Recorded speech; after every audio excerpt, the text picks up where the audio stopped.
வணக்கம். தடயத்தாரின் நம்மவர் நிகழ்வோடு இணைந்திருக்கின்றோம். இந்த நிகழ்வானது கனடா ஸ்காவரோ கம்யூனிஸ்ட் சென்டர் மண்டபத்திலே தேடகம் அமைப்பால் நடத்தப்பட்ட எழுத்தாளர் நடராசா சுயீந்திரன் அவர்களின் 2 நூல்களின் அறிமுக நிகழ்வு ஜூன் 22, 2024 மாலை 4 மணியளவிலே இடம்பெற்றது. இந்த நிகழ்வுக்கு கவிஞர் ப.ஆ. ஜெயகரன் தலைமையிலே எழுத்தாளர்களான காலம் இதழ் ஆசிரியர் செல்வம் அருளானந்தம், கவிஞர் சித்தி விநாயகம், வடலி பதிப்பகத்தின் அதிபர் அகிலன் மற்றும் கணன் சுவாமி, விமர்சகர் கணன் சுவாமி அவர்கள் உரையாற்றியிருந்தார்கள். இந்த நிகழ்வுகளை தொகுத்து தடயத்தார் நேர்களோடு பகிர்ந்து கொள்ள இருக்கின்றோம். இந்த நேரத்திலே தடயத்தாரின் புகைப்படைப்பாளர் வீடியோ பதிவுகளை பதிவாக்கி தந்த குமார் அவர்களுக்கும், இந்த நிகழ்விலே உரையாற்றிய அனைத்து பேச்சாளர்களுக்கும், இந்த நிகழ்விலே கலந்து கொண்ட நம் உறவுகளுக்கும், இந்த நிகழ்வை நடத்திய தேடகம் அமைப்பினருக்கும் எங்களுடைய நன்றிகளையும் பாராட்டுகளையும் அன்பையும் தெரிவித்துக் கொண்டு நிகழ்வுக்குள்ளே செல்வோம். நன்றி, வணக்கம்.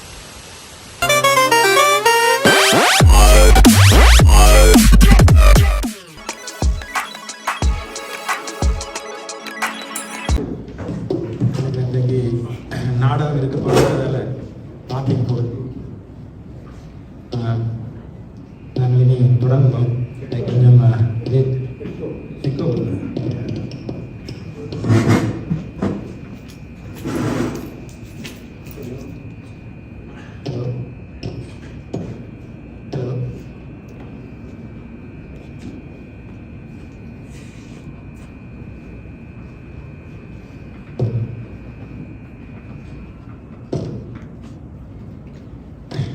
அனைவருக்கும் அன்பார்ந்த வணக்கம். இந்த நிகழ்வை ஆரம்பிக்கும் முன்பாக கடப்பாடு, இந்த மண்ணும் இந்த மண்ணுக்குரிய ஆதிக்குடிகளை நாங்கள் நினைவுந்தவர்களுக்கு நன்றி தெரிவித்துக் கொண்டோம். இந்த மண்ணில் தொடர்ச்சியாக அவருடைய நீதிக்கும் சமத்துவத்துக்கான போராட்டத்தில் நாங்கள் எப்பொழுதும் உணர்வு துறைமுடன் ஒரு பக்கம் நிற்போம் என்றும் உறுதிமொழி எடுத்துக் கொண்டோம். உலகம் புறாவும் ஒடுக்கப்பட்ட மக்களுடைய போராட்டங்களில் உயிரிழந்த போராளிகள், பொதுமக்கள், மனித உரிமை வாதிகள், செயற்பாட்டாளர்களை ஒரு நிமிடம் எழுந்து மௌனாஞ்சலி செலுத்துவோம்.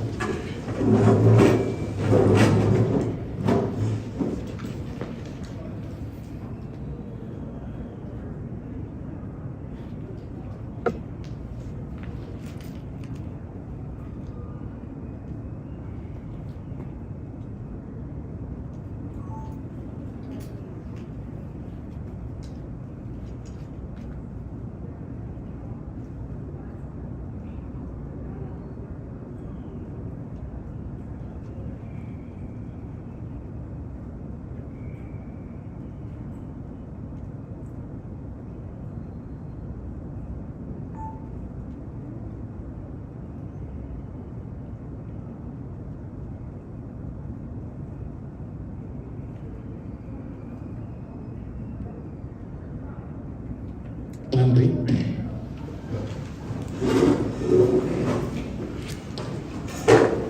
எழுத்தாளர் நடராஜா சுசீந்திரனுடைய படங்களில் அலைதல் மற்றும் சொற்களில் வினையும் உலகம் ஆகிய 2 நூல்களின் வெளியீட்டுக்கு வருகை இருந்திருக்கும் உங்கள் அனைவரையும் தமிழர் வகைத்துறை வள நிலையம் சார்பாக வரவேற்பதில் பெருமகிழ்ச்சி அடைகிறேன். இந்த நூல் குறித்து உரையாற்றுவதற்காக பெருமளவு மக்களுக்கு இந்த புத்தகம் இன்னும் கிடைக்கவில்லை. ஆனால் பேச இருப்பவர்களுக்கு இந்த புத்தகம் வழங்கப்பட்டிருந்தது. எனவே இது ஒரு கிட்டத்தட்ட ஒரு அறிமுக உரையாக இருக்கும். இங்கு உரையாற்ற வந்திருக்கும் கவிஞர் சித்தி விநாயகம், நண்பர் கணன் சுவாமி, எழுத்தாளர் அகிலன் மற்றும் காலம் செல்வம் அவர்களையும் வரவேற்றுக் கொண்டு இந்த நிகழ்வை நடத்த சொல்லி எங்கள்கிட்ட கேட்டிருந்த சுசீந்திரனுக்கும் நன்றி. இந்த 2 நூல்களையும் உயிர்நலல் பதிப்பகத்து உதிர்நிலம் மற்றும் சுவடு வெளியீடாக வெளியிடப்பட்டிருக்கிறது. பொதுவாகவே நாங்கள் புலன்பெயர்வு பற்றி எங்களுக்கு ஒரு விதமான கட்டிடங்கள் இருக்கின்றன. அங்கிருந்து பார்த்தோம் என்றால் அங்குள்ள பிரச்சனைகளில் இருந்து, அரசியல் அல்லது பொருளாதார சிக்கல்களில் இருந்து நாங்கள் வெளியேறி இன்னொரு நாட்டுக்கு புலம்பெயர்ந்து இருந்தாலும் இந்த புலம்பெயர்வு என்பது ஒரு இலகுவான விஷயம் அல்ல.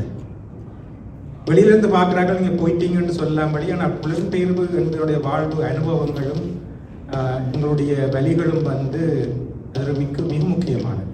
கிட்டத்தட்ட நாங்கள் எங்களுடைய புலத்துக்கும் புலம்பெயர்வுக்கும் ஒரு சமாந்தரமான விஷயங்களை நாங்கள் பார்க்கலாம். ஆனால் என்னன்னு சொன்னால் அதுக்கு உள்ளூர இருக்கிற விஷயங்களை நாங்கள் பார்க்க தவறுகிறோம். அதாவது நாங்கள் வெளிவாரியா பார்க்கல எல்லாருமே நல்லா இருக்கணும், நல்ல இதெல்லாம் இருக்கிறோம் என்ற ஒரு போர்வை ஒன்று எங்களுக்கு இருக்குது. இப்போ உதாரணமாக பார்த்தோம்னு சொன்னால் நாங்கள் புலம்பெயர்ந்த இடங்களை பார்த்தோம் என்றால் இந்த மேற்கத்திய நாடுகளில் இன்றைக்கு மோசமான வன்முறைகளை ஆதரித்து கொண்டு ஒடுக்கப்பட்ட மக்களுக்கு எதிரான போராட்டங்களுக்கு ஆதரித்து கொண்டிருக்கிற நாடுகளில் தான் நாங்கள் பெரும்பாரியாக நாங்கள் புலம்பெயர்ந்திருக்கிறோம். எங்களுடைய உழைப்பின் நாங்கள் செலுத்தின வரிப்பணம் என்பது இந்த நாடுகள் நடக்கிற இன்னொரு நாட்டில் நடக்கிற இந்த ஒடுக்கப்பட்ட மக்களுக்கு எதிரான அல்லது கொடுக்கிறதுக்கான ஒரு நிதியாக இன்றைக்கு போய் சேர்ந்து கொண்டிருக்கு. அதுக்கு நாங்களும் ஒரு பங்காளிகளாக இருக்கிறோம். இதுகளெல்லாம் பார்த்தோம்னா அது பெரும் வேலை. இன்றைக்கு எங்களுக்கு முன்னாலே இன்றைக்கு காசால நடந்து கொண்டிருக்கிற இந்த பிக்சர் சிக்கலை பார்க்கல. குறிப்பாக சுசீந்திரன் வாழ்கிற ஜெர்மனி எடுத்துக்கொண்ட அவர்களுடைய அரசியல் முடிவு என்பது மிக மோசமான முடிவு. எந்த ஒரு இதையும் ஆராயாமல் காசுகளையும் ஆயுதங்களையும் கொடுத்து கொண்டே இருக்கிற ஒரு சமூகத்துல தான் நாங்கள் வாழ்ந்து கொண்டிருக்கிறோம். இந்த வழியை நாங்கள் எங்க சொல்றோம்? நாங்கள் இதுல இருந்து எங்க தப்பி போட முடியும்? இப்போ புலம்பெயர்வு வழி என்றது நாங்கள் இருந்த புலத்தினுடைய அதுக்கும் சமாந்திரமாக சில விட அதை விட மோசமான ஒரு வழியத்தை நாங்கள் பார்த்து கொண்டிருக்கிறோம். இந்த புலம்பெயர்வு செல்லுமலா, இந்த புலம்பெயர்வு சமூகத்தில் நாங்கள் முகம் கொடுக்கிற மிக முக்கிய பிரச்சனையா எங்களுக்கு இருந்த இந்த மொழி. எங்களுடைய பெரும்பாலான ஆட்கள் நாங்கள் பிழைப்பதற்கான தேவையான அளவு மொழியை கற்று நாங்கள் எங்களுடைய நாளாந்த வாழ்க்கையை ஓட்டிக் கொண்டிருக்கிறோம். ஒரு சிலர் இந்த மொழிகள் போயிருந்த நாடுகளினுடைய மொழிகளில் புலமை பெற்று அந்த நாட்டினுடைய சமூக, பொருளாதார, அரசியல், கலை, இலக்கிய விஷயங்களிலும் அதனுடைய வாசிப்புகளை தேடி வாசிச்சு அந்த விஷயங்களை தமிழில் கொண்டு வரதில் சில பேர் ஒரு பெரிய பங்களிப்பை செய்து கொண்டிருக்கிறேன். அதில் மிக முக்கியமாக நான் சுசீந்திரனை சொல்ல முடியும். பெரிய அளவில் நாங்கள் ஒரு மொழிபெயர்ப்போ அல்லது ஒரு பெரிய விஷயங்களை நாங்கள் எதிர்பார்த்து கொண்டு இருக்கின்றோம். ஆனால் அதே வேளையில் ஒரு பல அறிமுகங்களை செய்திருக்கிறார். அந்தந்த மொழிகளில் வந்த விஷயங்களை எங்களுக்கு அறிமுகப்படுத்தி இருக்கிறார். அது மிக முக்கியமான பணியை நினைக்கிறேன். பல்வேறு இடங்கள்லையும் இப்போ நடந்துட்டு மிக முக்கியமான நோர்வேலும் சரி, இன்றைக்கு பிரான்சிலும் சரி, ஜெர்மனியிலும் சரி, மற்ற வேற்று மொழிகளில் இருக்கிற விஷயங்களை தமிழுக்கு கொண்டு வருவதும் அல்லது தமிழுக்கு அதை அறிமுகப்படுத்துகிற வேலைகளை இன்றைக்கு பலர் செய்து கொண்டிருக்கிறோம். அதில் நான் நினைக்கிறேன் இந்த நூலில் பல விஷயங்கள், இது ஒரு ஆழமாக பெரிதான கட்டுரைகளாக இல்லாவிட்டாலும் ஒரு அறிமுக ரீதியாக நீங்கள் ஒரு சில விஷயத்துக்கு போகிறதுக்கான ஒரு முத்தாய்ப்பாக சில விஷயங்களை சுசீந்திரன் செய்திருக்கிறார். மற்றது சுசீந்திரனுக்குமான எங்களுக்குமான உறவு என்பது இந்த அரசியல் மாற்று கருத்து என்ற அந்த நிலைக்கூடாகத்தான் நாங்கள் சுசீந்திரனை அடையாளம் கண்டுகொண்டோம். அது கூடாகத்தான் நாங்கள் தொடர்ச்சியாக அவர் ஜெர்மனில் இருந்தும் நாங்கள் கனடாவிலிருந்தும் வேலை செய்து கொண்டிருந்தோம். எனவே அந்த ஒரு நட்பின் தொடர்ச்சி தான் இன்றைய இந்த புத்தகத்தினுடைய வெளியீடு.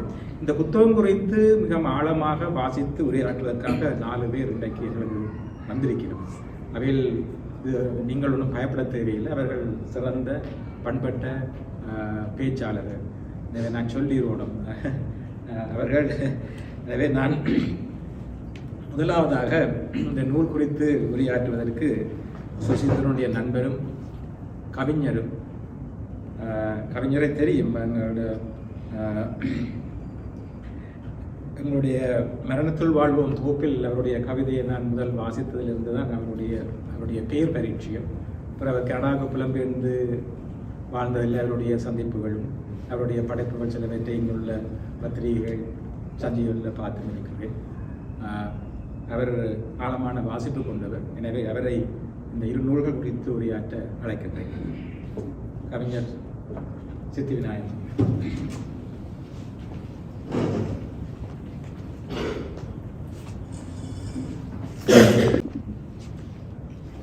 வணக்கம் உறவுகளே.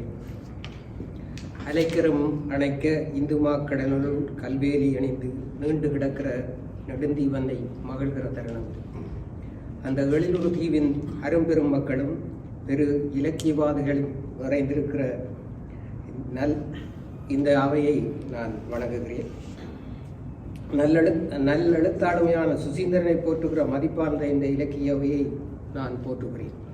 மதிப்புமிக்க தேடகத்தின் நண்பரும் இலக்கிய ஆளுமையும் இவ்விழாவின் தலைவரும் நண்பருமான ஜெயகரன் அவர்களே, இங்கே ஆளுமையான ஆய்வாளர்களாக வீற்றிருக்கிற கணன் சுவாமி அவர்களே, சிறந்த பதிப்பாளர் அகிலன் அவர்களே, காலத்தால் அழியாத காலத்தை கைவசம் வைத்திருக்கிற காலம் செல்வம் அவர்களே, என்னை பேசுகின்ற அன்போடு அழைத்து இந்த புத்தகங்கள் இரண்டையும் என்னிடம் தந்த தோழமை மிக்க மயில் அவர்களே மற்றும் அன்புள்ள நண்பர்களே, பேரன்பு கொண்டவரே, பெரியவரே, எல்லோருக்கும் என்னுடைய வணக்கங்கள்.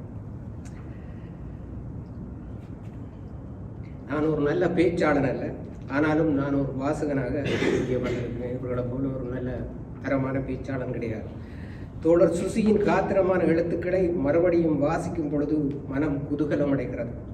40 வருடங்களாக இலக்கிய உலகோடு இணைந்த பெரு விருட்சம் அவர். இலக்கிய சந்திப்புகளை ஏற்படுத்தி புகலிட இலக்கியத்தை தவிர்க்க முடியாதாக தடம் பதித்ததில் முதன்மையானவர். முற்போக்கு சிந்தனை உள்ள நல்ல மொழிபெயர்ப்பாளர், நல்ல கவிஞர். தமிழ், ஜெர்மன், ஆங்கிலம் என பன்மொழி புலவம் கொண்ட அவரின் பல மொழிபெயர்ப்பாக்கங்கள் புகலிட இலக்கியத்துக்கு மிகுந்த வலை சேர்ந்தவை. எழுத்துலகத்துக்கும் எமக்கும் அவர் புதியவர் அல்ல. காலப்புதைந்து அறிவிச்சுரங்கமாக பெரு வாசிப்போடும் தேடலோடும் தீவிரமாக எழுதி கொண்டிருந்த அவர் 40 வருடத்திற்கு பின்னர் தடங்களில் அலைதல், சொற்கள் வனையும் உலகம் என இந்த இரு அரிய தன்னனுபவ கட்டுரைகளை புத்தகங்களாகி வெளியிட்டிருப்பது மிகுந்த மன மகிழ்வை தருகிறது, ஒரு நண்பன் என்ற வகையிலும் கூட. இதனை தமிழகத்திலும் தமிழர் புலம்பெயர்ந்த பல ஐரோப்பிய நாடுகளிலும் ஏற்கனவே வெற்றிகரமாக வெளியிட்டுள்ளார்கள். பல இலக்கிய ஆளுமைகளும் பேரறிஞர்களும் இந்த கட்டுரைகளை ஜெயகரன் அவர்கள் சொன்னது போல ஏறவே விதந்து போற்றியுள்ளார்கள், விமர்சனங்களை முன்வைத்துள்ளார்கள். சுசி என் சிறு வயதிலிருந்தே நண்பர். படிக்கிற காலத்தில் பக்கத்து மேசையில் தான் உட்கார்ந்திருந்தோம். இங்கே இந்த நண்பர்கள் பலர் இருக்கிறார்கள், ஒன்றாக படித்த பேருந்தமடியெல்லாம். அவன் சிறு வயதிலே பேராசிரியர் சாலை இளந்திரையன் போன்ற பெரு இலக்கிய மேதைகளோடு பேரா நண்பராக இருந்தவன். நாம் அப்போது 6ஆம் தரம் என்று நினைக்கிறேன். விளைகிற பயிரை முளையிலே தெரியும் என்பதற்கு அவன் அன்றைய அடையாளம், அதுக்கு நான் அல்ல. அதன் பின் அவன் ஜெர்மனி சென்று விட்டார். கொழும்பில் நான் கற்றுக்கொண்டிருந்த நான் 1983 கலவரத்தை தொடர்ந்து 1984 ரஷ்யாவுடாக கிழக்கு யெமனில் நுழைந்த பொழுது அவன் என்னை வரவேற்று பெர்லின் நகரின் உள்ளே அழைத்து சென்றான். சென்ற நூற்றாண்டில் மாரடநேயம் பேசியதற்காக ரோசா லக்சம்பர்க் கொடூரமாக கொலை செய்யப்பட்டு வீசியறியப்பட்ட லான்ஸ்வெர் கால்வாய் ஊடாக ஊரமாக நாம் நடந்து அவனது வீட்டை அடைந்த பெரிய ஞாபகம் ஒன்றும் உண்டு. இன்றைக்கு அது 40 வருட புலம்பெயர் துயர். அவரது அன்பு மனைவி இன்பாவும் அப்போதுதான் பிறந்திருந்த அவரது மகனுமாக ஒரு அழகான குடும்பம் அது. அவர்கள் ஈழத்தமிழர் அடையாளமாக பெர்லினில் இருந்தவர்கள், இன்றும் இருப்பவர்கள். இட்டவரை அவனது வீடு ஏதிரிகள் பலரது புகலிடமாக இருக்கிறார். பல்லாயிரக்கணக்கான புத்தகங்களின் புகலிட தீவு அது. அவ்வாறான தடங்களில் அலைகிற வாழ்வையே தன் புத்தக பேராக்கி இருப்பது மிக சிறப்பு. சுசீந்திரன் அவர்கள் எளிமையும் ஆற்றலும் கொண்ட நல்ல மனிதர். தமிழ் தேசியத்தின் அவரது பார்வை சற்றே வித்தியாசப்பட்டாலும் அவர் என்றும் தமிழர் நலனுக்காக உளசுத்தியோடு உழைக்கிற தோழர். மானிட அநீதிக்கு எதிரான மனித நீதிக்கான விடுதலைக்கான உரத்த குரலாக என்றும் தம் குரலை ஒலிக்கச் செய்து வருபவர். யாருக்காகவும் எதற்காகவும் வளையாத கொள்கை மிதப்போடு என்றும் பயணிப்பவர். கடந்த காலங்களில் சர்ச்சையான ஆனால் நேர்மையான விவாதங்களுள் சிக்கியவர். அதனால் பல வில்லங்கங்களுக்கு உள்ளானவர். அவரது நண்பர்கள் சிலர் கொல்லப்பட்ட சம்பவங்கள் கூட உண்டு. அவை பற்றியெல்லாம் இந்த புத்தகங்களிலே நிறைய பேசியிருக்கிறார், அறிவாக்கியுள்ளார். அவர் மிக நல்ல பேச்சாளர். சொல்லலக்காரம் கொண்ட பேச்சல்ல, தன் இயல்பான உருக்கே உரிய அங்கத பேச்சும் எழுத்தும் அவருடையது. நெகிழ்வான உணர்வுகளோடு தன் தடம்பட்ட மண்ணோடும் மக்களோடும் இரத்தமும் சதையுமாக என்று அவர் தன் உணர்வுகளை இந்த இரு புத்தகங்களிலும் வெளிப்படுத்தி இருக்கின்றார். அவை நம்முள் ஆழமான தாக்கத்தை செலுத்த வல்லவை. இத்தொகுப்பில் உள்ள கட்டுரைகள் யாவும் நம் ஒவ்வொருவரும் கடந்து வந்த வலிமிகுந்த காலத்தின் பதிவுகள். நம் ஒவ்வொருவரும் தரிசனம் அது. ஆடுதல் பாடுதல் சித்திரம் கல்வி ஆதியன கலைகளில் உள்ள ஈடுபட்டென்றும் நடப்பவர் பிறர் ஈனநிலை கண்டு கொள்ளுவார் என்பான் பாரதி. அவ்வாறான உணர்வு பீடுகிற துள்ளங்கள் தான் அவனது இந்த இரு புத்தகங்கள். அவற்றினோடு பல நூற்றுக்கணக்கான உலகின் உச்சந்தட்டு எழுத்தாளர்களையும் அவர்களின் கருத்துக்களையும் உம்மை வாசிக்க தூண்டுகிறார். பெர்னோட் பிரஸ்ட், குந்தர் கிராஸ், ஹென்ரிஸ் போல், எரிக் பிரீட் என்று தான் வாசித்தவர்களை, வாசித்தவற்றை, அறிந்தவற்றை, அனுபவித்தவற்றை தன் எழுத்தால் பகிர்ந்து கொள்கிற ஒரு தகவல் பொக்கிஷமாக இந்த புத்தகங்கள் ரெண்டும் இருக்கின்றது. இது ஒரு புனைவா அல்லது அபுனைவா, கட்டுரையா, தன் அனுபவ சுயசெய்தியா என்றெல்லாம் தரம் பிரிக்க முடியாதபடி அழகிய சொற்களால் வரைந்திருக்கிற அதிசய புத்தகங்கள் இவை. சொற்கள் வணிக உலகத்தின் முதல் அத்தியாயத்திலே இருக்கிற ஆளுமையாக உலகின் மாபெரும் இலக்கிய மேதையாக கொண்டாடப்படுகிற ஜெர்மனிய நாட்டின் கோதே அவர்களை பதிவிடுகிறார். எமது பாரதியை மிஞ்சிய மகாகவி அவர். ஜெர்மானிய நூலகங்களுக்கு நீங்கள் நுழைந்திருந்தால் அவரின் அற்புத புத்தகங்கள் தான் அந்த நூலக பலைகளை நிறைத்திருக்கும். நான் கிட்டத்தட்ட 13 வருடம் ஜெர்மனியில் இருந்தபடியா அவ்வாறான பெருங்கவிஞனின் பவுஸ்ட் எனப்படுகிற காவிய அறிமுகத்தோடு ஆரம்பிக்கிறார் தன் சொற்கள் வரையும் உலகினை சூசியவர்கள். சாத்தானோடு உறவு வைத்த மானிடனின் கதை அது. இந்த பவுஸ்ட் என்ற கதை. பவுஸ்தான் பண்டமாற்றுக்கு பதிலாக காகிதப்பனை நோட்டை கண்டுபிடித்து எம்மை பாடாய்படுத்துகிற உலகின் மூத்த பெரும் சாத்தான். சொல்ல போனால் நாங்கள் ஒவ்வொருவருமே முதலாளித்துவ சாத்தான்களோடு பயணிக்கிற கோதையின் பாத்திரங்கள் தான். ஜெர்மானிய தேசிய இலக்கியத்தின் தந்தையென வர்ணிக்கப்படுகிற கோதை அவர்கள் இந்தியாவின் மகாகவி காளிதாசனின் சாகுந்தலத்தை படித்த பின்புதான் தன் மனோநிலையில் மகோன்னதம் துலங்கியதாக எழுதியுள்ளார் என சுசி அவர்கள் எழுதி செல்கின்றார்கள். தொடர்ச்சியாக நோபல் பரிசு வென்ற குந்தர் கிராஸ் மற்றும் தன் எழுத்துக்காக மரண தண்டனை விதிக்கப்பட்ட சல்மான் ருஷ்டி அவரது தலை கோபவருக்கு 25 கோடி ரூபாய் பரிசு வழங்குவதாக அறிவித்தவர் கொமேனி. அந்த உத்தரவு எனப்படும் பத்வா இன்னமும் ரத்து செய்யப்படாத உலகில் தான்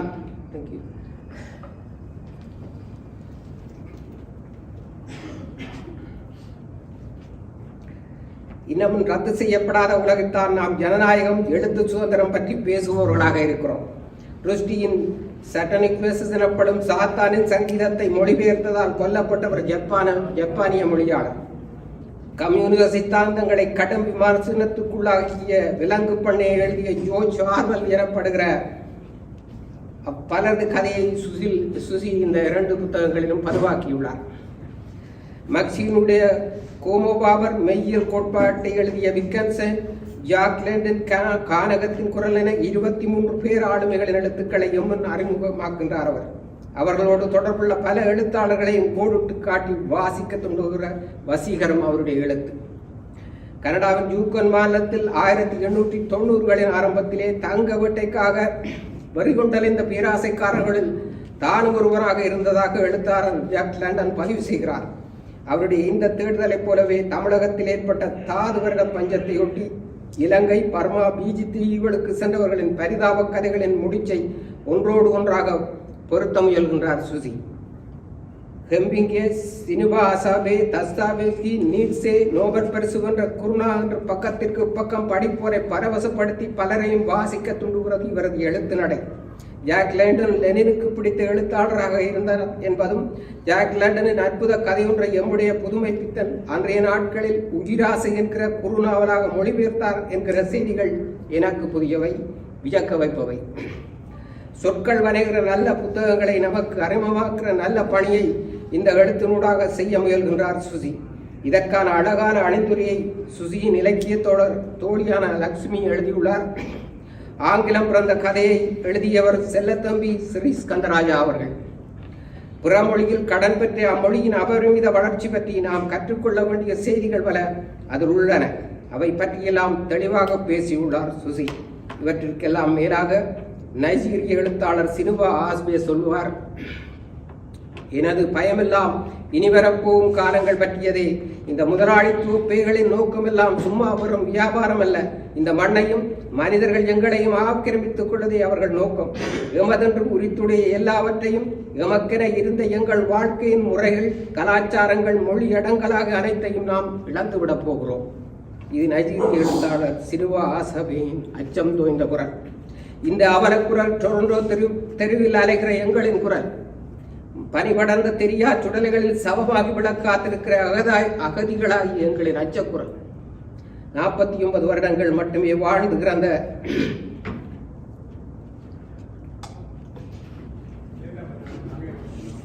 ஈழத்து பேராசான் கைலாசபதி அவர்களின் பாரதி ஆய்வுகளை பற்றிய பதிவினை தேர்ந்த கட்டுரையாக்கியுள்ளார் சுசி. பாரதி வரலாற்றை எழுதியவர்களாக சீனி விஸ்வநாதன், ஜதுகிரி அம்மாள், சுத்தானந்த பாரதி, வாரா, எங்களின் என் ரவீந்திரன் என்று பலரை பட்டியலிடும் அவர் பாரதியின் மனைவி செல்லம்மாவையும் பாரதி வரலாற்றை எழுதிய ஒருவராக சேர்த்திருப்பது மிகுந்த நெகிழ்வான செய்தி. தமிழ்நூறு நலனின் மொழியாக்கத் துறையிலே ஆளுமையான கே. கணேஷ் அவர்கள் முக்கியமானவர்கள். அவரை பல ஆண்டுகளுக்கு முன்னதாக காலம் சஞ்சிகை அட்டைப்படத்தில் போட்டு கௌரவித்து மகிழ்ந்திருந்தது என்று நினைக்கிறேன். கணேஷ் அவர்கள் சீனி எழுத்தாளர் லாவோஸின் கூனற்புரையை மொழிபெயர்த்திருந்தார். அது சொல்கிற செய்தி சந்தர்ப்பவசத்தால் பாலியல் தொழிலாளியான ஒரு அன்னையின் கதை. உலகின் பாலியல் தொழிலாளிகளான நாம் ஒரு ஆண்டிலேயே 10 வயது முதுவடைந்து நோயாளி விடுகின்றோம் என்கிற வலி நிறைந்த தாயின் பரிதாப வாக்குமூலத்தை சுமக்கிறது அந்த பதிவு. உகண்டாவில் ஒரு குழந்தை போராளியாக இருந்து இன்று டென்மார்க்கில் ஒரு புகலிட எழுத்தாளராக மாறியுள்ளவர் சீனா கைடெட்சி. என் தாயை பறைத்துவிட்டு என்னிடம் ஒரு துப்பாக்கி தந்தனர் என்று தன் சுயசரிதையை எழுதி தொடர்கிறார். உறவுகளை பறித்து எங்களிடம் தரப்பட்ட துப்பாக்கிகளும் அவ்வாறானவைகள் தான். உண்ணவும் உறங்கவுமே வெளிநாட்டகதி என்கிற இந்த வெள்ளிய பூமியில் கிடந்துள்ளலும் எமது வாழ்வின் பேரவலம் பற்றி பேசுகிறது சுசி அவர்களுடைய புத்தகங்கள். தாயகம் கடந்த தமிழ் இலக்கியத்தில் தமிழ் மனம் என்கிற ஒரு நீண்ட தேடலுக்கு அரிய கட்டுரை புலம்பெயர் தமிழரின் அரிய வரலாற்று ஆவணம். அது புலம்பெயர் வாழ்வை, சந்தித்த சவால்களை, இலக்கிய சந்திப்பை, அதன் தேவையை, சாதித்த சாதனைகள் என்று பலவற்றை பேசுகிறது. நாங்கள் மூழ்கிப்போன அதே பெருவெள்ளத்தில் தப்பித்து வெளிக்கிளம்பி வந்தோரே, நீங்கள் எங்களின் இருள் சூழ்ந்த காலத்தையும் பேசுங்கள். இது யூதரான பெர்போர்ட் பிரஸ்ட் அவர்களது வாசகம். இன்றைக்கு முள்ளிவாய்க்காலில் தப்பித்து வந்த எங்களுக்கு வலுவாக பொருந்தி போகிறது. இந்த ஒரு கட்டுரைக்கு மட்டும் சுமார் 19 சான்று புத்தகங்களை இதன் பின்னிணைப்பாக அவர் தந்துள்ளார். அந்த 19 நாங்கள் வாசிக்க வேண்டியது. புகலிட இலக்கியம், புலம்பெயர் இலக்கியம் என்கிற வேறுபாட்டை கலைச்செல்வன் பாணியில் சுசீந்திரன் வரையறுத்து பயணிக்கின்றார். அனைத்து அடக்குமுறைக்கும் எதிரான குரலாக பிறந்த இலக்கிய சந்திப்பு தோன்றிய காலத்திலிருந்த 20க்கும் மேற்பட்ட சிறு சஞ்சிகள் பற்றி பதிவிட்டுள்ளார்.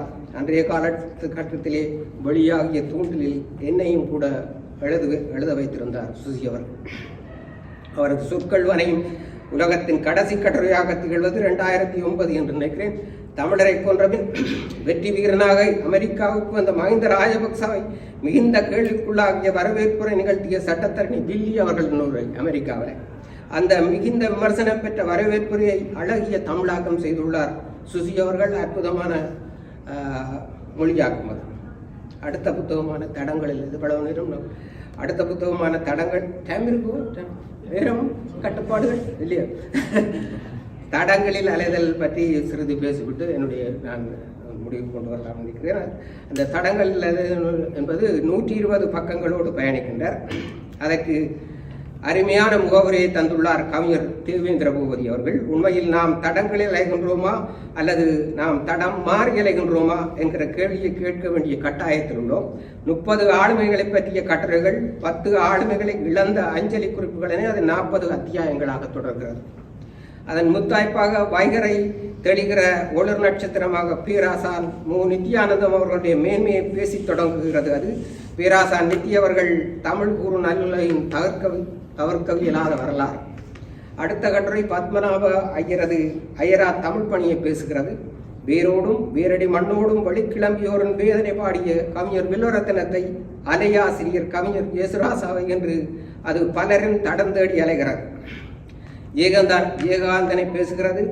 அசோகமித்திரனை, ஜெய்பீமை, தாயின் தையல் மிஷினை, தொட்டில் பழக்கத்தை, கலீல் ஜிப்ரானை, மேக்சிம் கார்கி என சுசியின் எழுத்து பேசா பொருள் அனைத்தும் பேசத் துடிக்கிறது. சொல் பழசு பொருள் புதிது என்றொரு அழகிய ஆய்வை செய்து கட்டுரையாற்றவர் எழுத்தாளர் நவம் அவர்கள், எங்களுடைய வாழ்வோர். அவர் சொல்வார், அம்மாவுக்கு அடிச்சிட்டிய என்று கனடாவில் சொன்னால் அம்மாவுக்கு போன எடுத்திட்டியோ என்ற அர்த்தம். அது ஊரில் வேற வித்தியாசம். அது ஊரில் அதே மாதிரி மாமா பின்னுக்கு வாரான் என்றால் ஊரில் சொந்த மாமன் வருவான், கனடாவில் பொலிஸ்தான் வருவான். அதே போலவே சுசீந்திரனும் கிட்டுவின் பொட்டு வைத்தால்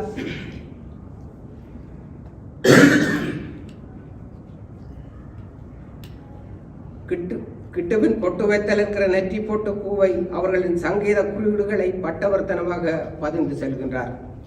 ஊரில் படிக்கிற பொடிகளுக்கு முதலாவது எதிரி தாய் தகப்பன் தான். இரண்டாவது எதிரி வந்து படிப்பிக்கிற வாத்திமாருக்கு சகல உரிமைகளும் கொடுத்து வந்தவர்கள் நம் முன்னோர். கடற்கரை, இளநீர் மரங்கள், மதவுகள் போன்ற வேண்டாத இடத்தில் அடி போட்டோ காதல் முறுக்கியோ வீட்டுக்கு கொண்டு வர அனைத்து உரிமையும் அந்த கால வாத்திமார்களுக்கு உண்டு. இப்போதெல்லாம் வாத்திமார் கொடிகளில் தொட முடியாது. இப்படித்தான் லட்சுமி டீச்சர் கதையை சொல்கின்றார் சுசி. சுசிக்கு 3ஆம் வகுப்பில் கற்றுக் கொடுத்த சொந்தக்கார டீச்சர் அவர். எங்கள் அனைவருக்கும் உறவுக்காரி. இங்கிருக்கும் குமார், கணன் ஆக்கள் எல்லாருக்கும் தான் சொந்தக்காரை. சம்பல் அவ கேட்டிருக்கிறார் சுசியை, சம்பல் செய்ய தேவையான பொருள் என்ன? அதுக்கு சுசி சொன்னார், இதில் பதிவு செய்திருக்கிறார். சுசி சொன்னார், புளி, மிளகாய், உப்பு, வெங்காயம் என்று. திருப்திப்படாத டீச்சர், இன்னும் வேறு என்ன வேண்டும்? இந்த வெள்ளையா ஒன்று போடுவினவே அது என்ன ஒரு உதவி குறிப்பை அவர் ஹெல்ப் பண்ணுறதுக்கு சொல்லி கொடுத்துருக்கிறார். உடனே நம்ம ஆள் சுசி சுட்ட படம் வேணுமா சுடாத படம் வேணுமா என்ற அவையை மிரட்டியவன் வழி வந்த பரம்பரை சிறுவனம். அவன் கேட்டான், ஓ அது உள்ளியோ அல்லது பால் என்று ஒரு நக்கலா, உள்ளி அல்லது பால் எல்லாம் வெள்ளையா தானே இருக்கும். அப்படி ஒரு கதையை விட்டுருக்கிறார். அப்போவே கதை சொல்வதில் அவன் விண்ணன். அவனுக்கு தேங்காய் என்றது மட்டும்தான் தனக்கு மறந்து போச்சாம். இதை எங்களை வேற நம்ப சொல்லி அந்த கதையை அதில் எழுதியிருக்கிறார். இந்த லொல்லுக்கு தான் தகப்பன் காரணம் இவருக்கு நல்ல வலுவா கொடுக்கிறது. அதை விட தாமன் ஒரு இடத்தில் ஆசாமி என்று தந்தையாரை விழிக்கிற சுசி தன் தந்தைக்கு இந்த புத்தகத்தையும் காணிக்கையாக்கி இருப்பது மிகுந்த மனநிகழ்வாக இருக்கிறது. சுசியின் தந்தையார் நடராஜா நான் நன்கு அறிவேன். சுசியை படாத பாடுபட்டு படிக்க அனுப்பியவர் நல்ல மனிதர். நண்பர்களே, லக்ஷ்மி டீச்சர் கதையின் பின்னணியில் மிகுந்த வலியான செய்தி ஒன்று சொல்வதற்கு சுசி முயல்கின்றார். அதுதான் இங்கு முக்கியமானது. 2000 வருடமாய் தங்கள் வீட்டில் தென்னை இல்லையாம், வைக்க வராதாம், யார் விட்டு சாபமோ தெரியாதாம், கல் நிறைந்த நிலத்தில் தென்னை வளரவில்லை என்பதை சொல்வதற்கு ஒரு உதாரணம் சொல்லுகிறான் பாருங்கள். அதுதான் அவனுடைய எழுத்தின் உச்சம். அதுதான் நாம் தெரிந்திருக்க வேண்டிய வரலாறு. சில பேருக்கு நீங்கள் அறிந்திருப்பீர்கள், மதுரையை அண்டி சாமநத்தம் என்றொரு இடம் உண்டு. அந்த இடத்திலே மாமரங்கள் வளர்வதில்லையா? ஏனென்றால் சைவர்கள் சமணர்களை கழுவேற்றிய இடம் அது. கழுவேற்றுதல் என்பது உலகின் மிக கொடுமையான தண்டனை. கூராக மரத்தை சீவி அதனை நிலத்தில் நட்டு அந்த கூரான பகுதியிலே அவனுடைய குதத்தை இறக்கி உட்கார வைத்து சிறுக அமுக்கி கொள்ளுகிற கொடூர வதை அது. அதை செய்தவர்கள் அன்பே சிவம் என்கிற சைவர்கள் என்பது வரலாறு, நான் சொல்லவில்லை. சமணர்களின் இரத்தம் பாய்ந்து சிவந்த அந்த மண்ணில் எந்த மாமரமும் முளைப்பதில்லையா? இந்த நிலம் சமண ரத்தம் என முதலில் அழைக்கப்பட்டது. பின் காலப்போக்கில் அது திரிவடைந்து சாமநத்தம் என்று அழைக்கப்படுகிறது. சுசி அதனை சம்பல் நத்தம் என்று அதிலே குறிப்பிட்டிருக்கிறார். அதே போன்ற சாபம் தான் தன் வீட்டில் தென்னை மரம் வளராமியோ என்கிற சுசியின் எழுத்து 1000 அர்த்தங்கள் பொதிந்தது எம்மை சிந்திக்க வைப்பது. உண்மையில் நான் வியந்து போனது அப்கிளாரம் என்கிற ஜெர்மானிய சொல்லுக்கு சுசி கொடுத்திருக்கிற விளக்கம். ஆங்கிலத்தில் அச்சொல்லை கிட்டத்தட்ட என்லைட்மெண்ட் என்று வரையறை செய்யலாம். அது அறிவொளி அல்லது ஞானம் அல்லது ஆன்மொழி என்று பலவாறாக நாங்கள் சொல்லாலும் அதற்கு சுசி கொடுத்திருக்கிற சொல் புத்தி பிடிபடல் என்பது. இதற்கு அவர் துணைக்கு அழைத்தவர் 18ஆம் நூற்றாண்டை ஜெர்மானிய தத்துவவாதியும் மெய்யியலாளருமான இம்மானுவேல் காண்ட் அவர்கள். மனித குலத்தின் பகுத்தறிவு என்கிற பிரமாணத்தால் அல்லது அதன் கருத்தியலால் உலகின் பொருட்களின் உண்மையான இயல்பை அறிந்து கொள்ள இயலாது என்பது இம்மானுவேல் காண்டின் வியாக்கியானம். இது ஒரு விவாதம் நிறைந்த பெரு அவதானிப்பு. சொந்த புத்தியில் நில்லடா என்று சொல்லுவார்கள். எதுக்கடா திருக்குறளுக்கு ஆளுக்கு ஒரு விளக்க முறை எழுதுகின்றீர்கள்? சொந்த புத்தியில் நில்லடா என்று சொல்லுவார்கள். எதுக்கடா திருக்குறளுக்கு ஆளுக்கு ஒரு விளக்க முறை எழுதுகின்றீர்கள்? பகுத்தறிவுள்ளவன் செய்கிற வேலையா என்கிறார் சுசி. தொல்காப்பியத்துக்கு ஏன் உரை எழுதுகின்றீர்கள் என்கிற சுசியின் காட்டமான கேள்வி எங்கள் ஒவ்வொருவரையும் சிந்திக்க செய்வது, திக்குமுக்காட வைப்பது. கல் கடல் கவிதை என்கிற கட்டுரை எம்மூர் பற்றிய அழகியல் ஒரு கட்டுரை ஒன்று எழுதியிருக்கிறார். எம்மூரில் வாழ்ந்த கவிஞர் ஞானி என்று அழைக்கப்பட்ட பண்டிதர் கேத்தி ஞானப்பிரகாசம் அற்புதமான மரபு கவிஞர். அவர் கல்வெட்டு பாடல்கள் இயற்றுவதிலே வல்லவர்.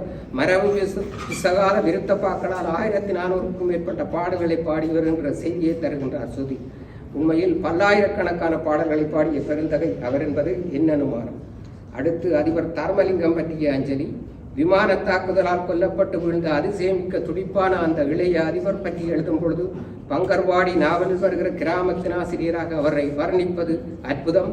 மராட்டிய மொழிபெயர்ப்பு நாவலான பங்கர்வாடி கிராமம் ஒன்றிலே பள்ளிக்கூடம் தொடங்க வரும் ஆசிரியர் ஒருவன் சந்திக்கும் அனுபவங்களை அவலங்களை பேசுகின்ற அவலம் நிறைந்த கதை அது. உண்மையில் நாம் வாசிக்க வேண்டிய அற்புத கதை. கோசல்யா கவிதைகள் என்ற ஒரு அழகான கவிதை தொகுப்பை நூல் வெளியீடாக 1989களிலே வெளியிட்டவர் சுசி. அண்மை காலத்திலே கோசல்யா இங்கே வந்த பொழுது அந்த கவிதை புத்தகத்தையும் கொண்டு வந்திருந்தார். கோசல்யா அவர்கள் தர்மலிங்கம் ஆசிரியரின் தங்கை, ஏர்மையில் வாழ்ந்தவர், அற்புத கவிஞர். அவரையும் அண்மையில் நாம் இழந்தது மிக துயரமான செய்தி. அதைவிடவும் எமது பாலிய சிநேகிதனான தோழர் பராவின் மரபையொட்டி எழுதியுள்ள அஞ்சலி குறிப்பு மிக நெஞ்சு நிகழ வைக்கிறது. பரா எம்மோடு இங்கு வாழ்ந்தவன். நெடுந்தீவு மக்கள் ஒன்றியத்தின் தலைவராக கனடாவிலிருந்து ஊர் முயற்சிக்காய் உழைத்த உத்தமன். பராவை 4 வருடங்களுக்கு முன்பு காலன் அவசரமாக படைத்த கொடுமையினை நெடுந்தீவின் ஒட்டுமொத்த வரலாற்றை தாங்கிய அஞ்சலி குறிப்பாக படைத்துள்ளார் சுசி. ஈழப் போராட்ட முன்னோடியாக இருந்ததற்காக பரிசில் படுகொலை செய்யப்பட்டவர் சபாலிங்கம். அவர்களுக்காக சுசி எழுதியுள்ள அஞ்சலி உரை பல கேள்விகளை தமிழரை நோக்கி கேட்க வைக்கிறது. அதேபோன்று கலைச்செல்வன், ராஜநாயகம், ஜெயந்தேவா, விடியல் சிவா, பேராசாந்தோ பரமசிவன என்பவரின் அஞ்சலி குறிப்புகளை தாங்கி நிற்கிறது சுசியின் எழுத்து. இப்படி இன்னும் நிறையவே புத்தகம் பற்றி சொல்லிக்கொண்டே போகலாம். அதற்கு நேரம் இடம் தராது. கனடாவில் இன்றுதான் இவை அறிமுகமாக சொல்லப்பட்டாலும் இவற்றில் உள்ள பெரும்பாலான கட்டுரைகள் சுசியின் இணையவலையான சிந்தன்குடியிலும் முகப்பதிவுகளிலும் தாய் வீடு, காலம், ஜீவநதி போன்ற பல ஊடகங்களிலும் ஏற்கனவே அவர் எழுதி நாம் வாசித்தவைதான். இவரின் எழுத்துக்கள் யதார்த்தத்தை பேசுகின்றன. மௌனமாக இருக்கிற உணர்வுகளை சம்மட்டியால் தாக்கி உசுப்பேற்றுகின்றன. எளிமையும் அழகும் கேலியும் அவரது எழுத்தில் கொஞ்சம் சமூக அவலங்களை அது கேள்வியாக்குகிறது. அதுவும் மண்ணின் மணங்கமிழுகிற ஊர் சார்ந்த எழுத்து என்பதால் மனம் அதனோடு ஒன்றிச்சிருக்கிறது. காரர்களை எதிர்த்து ஒளிரும் சுசியே, உன்னை நீயே செதுக்கி தழைத்த இலக்கிய சிவம்பினி.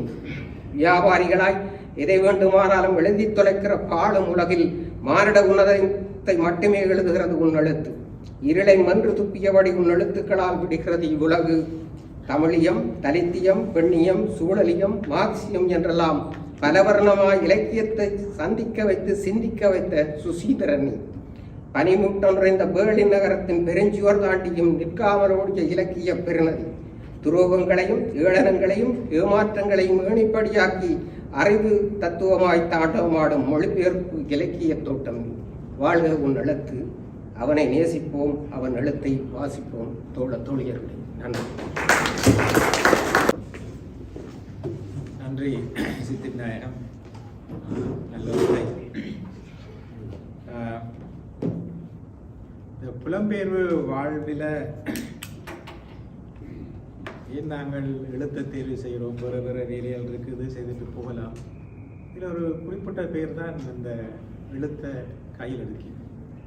அதை விட ஒரு பெரிய முக்கியமான பணி என்றதை நாங்கள் சமூகமாக இருந்து சிந்திக்கணும். அது என் வேறு வேலையில் செய்து போட்டிருக்கிறேன். இந்த மானுட குலத்துக்கு பார்த்தீங்கன்னு சொன்னால் எப்போவுமே ஒரு சிக்கல் ஒன்று இருக்குது. அந்த சிக்கல் வந்து அதன் நினைவு குறித்த சிக்கல் அல்லது அதன் மறதி குறித்த சிக்கல். எவ்வளவு காலத்துக்கு எங்களுடைய நினைவுகளை நாங்கள் தக்க வைக்க முடியும்? ஒரு மனுஷன் இருக்கும் வரையும் அவருடைய நினைவுகளில் அவற்ற விஷயங்கள் இருக்கும். அதுக்கப்புறம் அந்த நினைவுள்ள விஷயங்கள் இருக்க போச்சு. அவருடைய அப்படியே மாண்டு போகுதா அல்லது இனி அடுத்த சமூகத்துக்கு அதை கொடுக்க முடியுமா? இப்போ மனித குலத்தினுடைய மிகப்பெரிய கொடையா எங்களுக்கு கிடைச்சிருக்கிற இந்த மொழி, எழுத்து. இந்த மொழியும் எழுத்து தான் கூடுதலாக எங்களுடைய நினைவுகளை கடத்துறதுக்கு முக்கிய சாதனங்களாக இருக்குது. எனவே எப்போதுமே இந்த மொழியை கையில் எடுக்கிறது அல்லது இந்த எழுத்தை கையில் எடுப்பவர்கள் மிக முக்கியமாக கவனிக்கப்பட வேண்டியவர்கள் இருக்கிறார்கள். என்னன்னு சொன்னால், எங்களுடைய நினைவுகளை அவருடைய எழுத்துக்கூடாகத்தான் நாங்கள் கடத்தி கொண்டிருக்கிறோம். அல்லது இந்த சமூகம் ஒரு மறந்த சமூகமாக, மறதிமிக்க சமூகமாக இருந்துவிடும். அப்படி இருக்கும் பட்சத்தில் இந்த சமூகம் அல்லது மானிடம் இவ்வளவு தூரத்துக்கு வளர்த்திருக்க முடியாது. எங்களுடைய அனுபவங்களை நாங்கள் அடுத்த சந்ததிக்கு, அடுத்தவர்களுக்கு கொடுக்கும் பொழுதுதான் அந்த அனுபவங்கள் இன்னொரு கட்டத்துக்காக எடுத்து செல்லக்கூடியதாக இருக்கிறது. எனவே மிக குறிப்பாக இந்த புலம்பெயர்ந்த தளத்திலும் இந்த தொடர்ச்சியாக இந்த எழுத்து பணியில வாசிப்பும், மற்றவர்களுக்கு அதை சொல்றதும், அவர்களை எழுத தூண்டுவதும், வாசிக்க தூண்டுவதும் ஒரு மிக முக்கிய கடப்பாடாக இருக்குது. அதை சுசீந்திரன் தொடர்ச்சியாக செய்து கொண்டு வாரன். மற்றது குறிப்பாக இந்த நெடுந்தீவர் குறித்து ஒரு இதொன்று இருக்குது உலகத்தில்.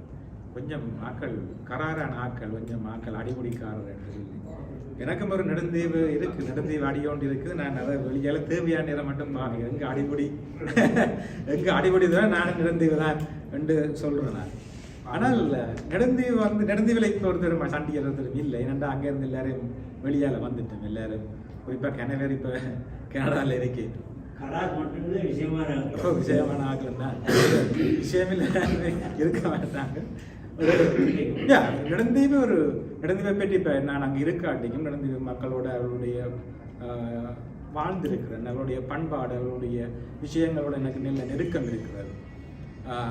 ஒரு சின்ன வயசுல நான் அங்கே போயிருக்கிறேன். போகும்பொழுது அவர்கள் அரவணைச்சு வாங்கோ இருங்கோ அவர்கள் கொண்டு வந்து அதை இதைச்சு அங்கே ஒன்றும் பெரிய அளவில் எங்களுக்கு வளம் இல்லை அங்கே. ஆனால் இருக்கிற வளத்தை வச்சுக்கொண்டு ஆக்களை உபசரிக்கிறதுல மிக முக்கியமான ஆக்கள். மிக முக்கியமாக எங்களுக்கு இருக்கிற புழுக்கொடி ஓ மேடம், புழுக்கொடிகள் அது இப்போ நீங்க போன உடனே எப்படியோ இருக்கிறது என்ன, ஒரு தேங்காயை குத்தி இதண்டு சர்க்கரைக்கு போட்டு உங்களுக்கு முதல்ல உங்களுக்கு ஒரு கவனம் வரும். அதை விட கொஞ்சம் ஒரு பின் போனீங்கன்னு சொன்னால் உங்களுக்கு கருப்பணி அல்லது கல், அது சின்ன வயசுல இருந்தாலும் உங்களுக்கு இருக்க பிறகு பழக்க வேணும். அது எனக்கு நல்ல அனுபவமாக இருந்தது. இப்போ நாங்கள் பார்த்தோம்னால் இப்போ நாங்கள் பெருசாக நடந்து வேறு இப்போ வெட்டு கொத்து ரத்தம் கத்தி என்று சொல்லி சண்டைக்கு போகிற இல்லை. ஆனால் ஃபேஸ்புக்கில் கனவே இன்னும் வெட்ட கொத்து என்று சொல்லி நாங்கள் விஷயங்களை விடையில்லை. ரத்தம் இது இல்லாமல் பல கொலைகள் நடந்துருக்குது. ஆனாலும் விஷயங்களை நேரடியாக தனக்கு தெரிஞ்சதுகளை தனக்கு பட்டதை நேரடியாக சொல்லக்கூடியவர். தொடர்ச்சியாக அவருடைய முகநூலும் சரி, முகநூல் உரையாடலும் சரி, வெளியில் அவரை சில நேரம் நாங்கள் கரார் சாமி என்று அழைக்கலாம் அல்லது கண்ணன் சுவாமி என்றும் அழைக்கலாம். எனவே அடுத்ததாக நான் நண்பர் கண்ணன் சுவாமி அவர்களை பேசுமாறு அழைக்கிறேன். மதிப்புக்குரிய தலைவர் ஜெயகரன் அண்ணா அவர்களுக்கும், எங்களுடைய அன்புக்குரிய காலம் செல்வன் அண்ணா அவர்களுக்கும், சித்தி விநாயகம் அண்ணா அவர்களுக்கும், அகிலன் சகபாடி அவர்களுக்கும் மற்றும் எனது அன்புக்குரிய அவையினருக்கும் எனது முதற்கண் வணக்கத்தை தெரிவித்துக் கொள்கிறேன். சுசி அண்ணாவினுடைய இந்த 2 பதிப்பையும் நான் வாசித்திருக்கிறேன், முழுமையாக வாசித்தேன். இது ஒரு மனிதனுடைய வாழ்வு பயணத்தின் ஒரு குறுக்குவெட்டு தோற்றம். இதுவரையில் அவர் கடந்து வந்ததை, அவருக்கு பிடித்தமானதை அங்கு பதிவு செய்திருக்கிறார். அழகாக பதிவு செய்திருக்கிறார். நேர்த்தியாக இருக்கிறது ஒவ்வொரு விஷயங்களும். ஒரு மானிட நேயம் அல்லது அநீதி இழைக்கப்படுகிறவர்களுக்கு தன்னுடைய குரலை கொடுக்க வேண்டும் அப்படி என்பதை அவர் எல்லா இடங்களிலுமே செய்கிறார். அவரை ஒரு எழுத்தாளராக நான் இந்த 2 பதிப்புகளையும் வைத்து சொல்லவில்லை, சொல்லப்போவதும் இல்லை. அவர் ஒரு கிட்டத்தட்ட ஒரு மெய்யியலாளர், ஒரு மனிதநேயர், அந்த மாதிரியான விஷயங்களுக்குள்ளதான் இந்த பதிப்புகளுடைய எல்லா முக்கிய சாராம்சங்களும் கடந்து செல்கிறது. ஸோ அப்படித்தான். ஸோ இதை வடிவா சொல்றதா இருந்தால் பிரமிழுடைய ஒரு கவிதையிலே வரும், சிறகிலிருந்து பிரிந்த ஒரு இறகு ஒன்று காற்றின் தீராத பக்கங்களில் ஒரு பறவையின் வாழ்வை எழுதி செல்கிறது. கரும்பு சிவராமனுடைய ஒரு அழகிய கவிதை. அப்போ அந்த சிறகிலிருந்து பிரிந்த ஒரு இறகு காற்றின் தீராத பக்கங்களில் ஒரு பறவையின் வாழ்வை எழுதி செல்கிறது. அந்த பறவையினுடைய வாழ்வு தான் இந்த 2 பதிப்புகளுமாக இருக்கிறது. ஸோ முதலாவது பதிப்பு இந்த தடங்களில் அலைதல், நரராசா சுசீந்திரன். அந்த அட்டைப்படமே மிக ஒரு அருமையான ஒரு அட்டைப்படம். 2 புறமும் 2 மரங்களும் கல் அடுக்கப்பட்டு இருக்கிறது. அதன் நடுவிலே ஒரு களைத்து ஒரு குதிரை படுத்து இருக்கிறது. அதன் முன்னே ஒரு பெரிய கோபுரமுடைய ஒரு பெரிய கட்டடம் ஒன்று இருக்கிறது. ஐரோப்பிய பாணியிலே கட்டப்பட்ட ஒரு கட்டடம் ஒன்று இருக்கிறது. அந்த முன்னட்டையை பார்க்கும் பொழுதே நான் அதை அந்த குதிரையை சுசீந்திரன் அண்ணாவாகத்தான் பார்க்கிறேன். ஏனென்றால் இது மிக அழகாக நேர்த்தியாக செய்யப்பட்டிருக்கிறது. இதுக்கு ஒரு அர்த்தம் அங்கே சொல்லப்பட்டிருக்கிறதா அதை பார்க்கிற பொழுது, இன்டர்பிரட் பண்ணும் பொழுது அவ்வாறு தான் எனக்கு அது கண்ணுக்கு தெரிகிறது.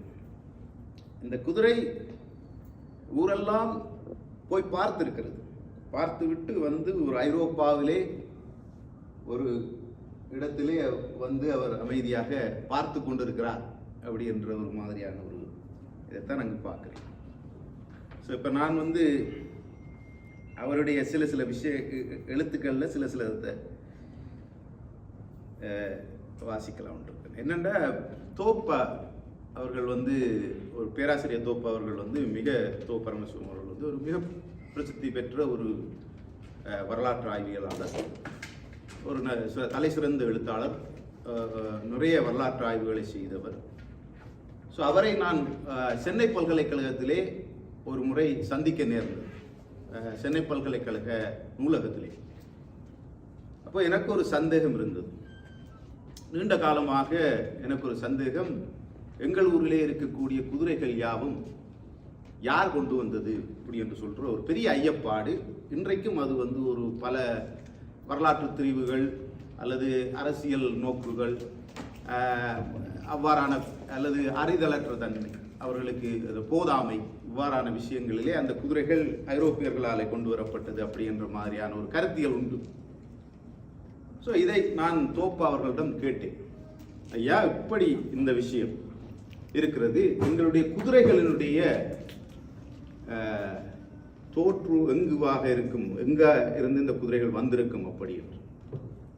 அவர் எனக்கு முதல்ல சொன்னது ஆவுடையார் கோயிலுடைய கதை, திருப்பெரும் துறையுரை சிவனே அப்படின்னு சொல்லுவோம் இல்லையா, அந்த திருப்பெரும் துறை பற்றி தோப்ப சொல்லுகிறார். இப்போ அரிமர்த்தன பாண்டியனுக்கு குதிரைகள் வந்திருக்கிறது. குதிரைகள் வந்து எங்கிருந்து வந்திருக்கிறது? அது மூர்கள் கொண்டு வந்தார்கள், மரக்காயர்கள் கொண்டு வந்தார்கள். மரக்காயர்கள் என்றால் யார்? மூர்கள். அவர்கள் இஸ்லாம் துவங்குவதற்கு முன்பே குதிரை வாணிபத்தை தமிழகத்திலே செய்திருக்கிறார்கள். ஸோ அப்போ தமிழகத்திலே செய்த காலத்திலே அவர்கள் அந்த குதிரைகளை கொண்டு வந்து வைத்து ஒரு தீவிலை வைத்து அந்த தீவில் இருந்து தமிழகத்தினுடைய அரசர்களுக்கு குதிரைகளை விட்டிருக்கிறார்கள். குதிரை ஒரு போராயுதம். குதிரை நாங்கள் பயணிப்பதற்காக உபயோகிக்கவில்லை எந்த ஒரு காலத்திலும். இப்பொழுதுதான் குதிரை அழகு பொருள் அல்லது வந்து, ஆனால் இன்றும் குதிரை ஒரு வீரத்தை சொல்லுகிற ஒரு விஷயமாகத்தான் பார்க்கப்படுகிறது. குதிரை ஒரு போராயுதம். ஸோ தமிழகத்துக்கு குதிரைகளை கொண்டு வந்த பொழுது மாணிக்கவாசகருக்கு அந்த குதிரைகளை விற்பதற்காக கொண்டு வந்த பொழுது, அல்லது தமிழக படைகளுக்கு சேர சோழ பாண்டியர்களுக்கு குதிரைகளை கொண்டு வந்த பொழுது, இந்த பகுதிகளிலே மரக்காயர்களும் ராவுத்தர்களும் அந்த குதிரைகளை கொண்டு வந்து இந்த இடங்களிலே வைத்துத்தான் வியாபாரம் செய்திருக்கிறார்கள். அதுக்கு நீ உத்தரகோச மங்கை உதரவதானத்திலே பார். உத்தரகோச மங்கை கோயிலிலே இருக்கக்கூடிய உதரவதானத்திலே படகுகளிலே கொண்டு வந்து குதிரைகளை இறக்குவது போன்ற விஷயங்களை அந்த காலத்திலே செதுக்கி இருக்கிறார்கள். ஆவுடையார் கோயிலுடைய கதையே அதுதான். அவ்வாறு அவர் சொன்னார். ஸோ அப்போ குதிரைகள் இன்றைக்கு ஏன் நான் இந்த குதிரைகளை இங்கே குறிப்பிட வேண்டும் அப்படின்னு சொன்னால், எங்களுடைய ஒவ்வொரு நாளும் அந்த குதிரைகள் பற்றிய பிரச்சனைகளிலே போகிறது. குதிரைகள் தான் நெடுந்தீவு சொன்னாலே உடனே குதிரைகளா ஒவ்வொரு கழுதைகளா என்று சொல்லி ஒரு பிரச்சனை ஒன்று வரும். என்னோட கோபமாக இருக்கிறவன் ஒவ்வொரு கழுதைகள் அப்படின்னு சொல்லுவான், சண்டையை எழுப்பான். ஸோ அவனுடன் நான் அது இல்லை அது குதிரை என்று சொல்வதற்குள்ளே எனக்கு தொண்டை தண்ணீர் வெற்றிவிடும். அவ்வாறான ஒரு விஷயம் இருக்கிறது. அப்போ தோப்பா அப்படி சொல்லுகிறார். அப்போ ஒரு குதிரை வீரனின் பயணம் டான் கியோடி உடைய அந்த குதிரை வீரனுடைய பயணம் போன்றது. அவருடைய பயணம், சுசியண்ணாவனுடைய பயணம், டான் கியோடியனுடைய பயணம் போன்றது. ஸோ அப்போ சுசியண்ணா அப்படி ஒரு உலகை பார்த்து கொண்டு போகிறார். ஒரு குதிரையிலே அமர்ந்து கொண்டு உலகத்தை பார்த்திருக்கிறார். அவர் குதிரையிலே அமர்ந்து கொண்டு தான் பார்த்திருக்கிறாரா அப்படின்னு சொன்னால் அதில் எனக்கு ஒரு சந்தேகம் இருக்குது. குதிரையில் இருந்து பார்க்கவில்லை போலும். ஏன்னு சொன்னால் இந்த ஒரு இடத்துல எழுதுகிறார் எடி ஜாக் கூட இதில், சாதாரண மனிதர்கள் மிக கொடூரமான கொலைஞர்களாக மாறுவது சர்வசாதாரணமாக போவது நாம் என்ன செய்ய முடியும் அப்படின்னு கேட்கிறார். கொலை முகாம்களின் நடைமுறையினை எல்லாமே சீரும் சிறப்புமாக ஆயுதமும் கொண்ட மனிதர்கள், அதிகாரம் கொண்ட மனிதர்கள் எப்படி கொலைவரை கொண்ட குரூரிகளாகி விடுகிறார்கள். இது எழுதப்படுகிறது. ஸோ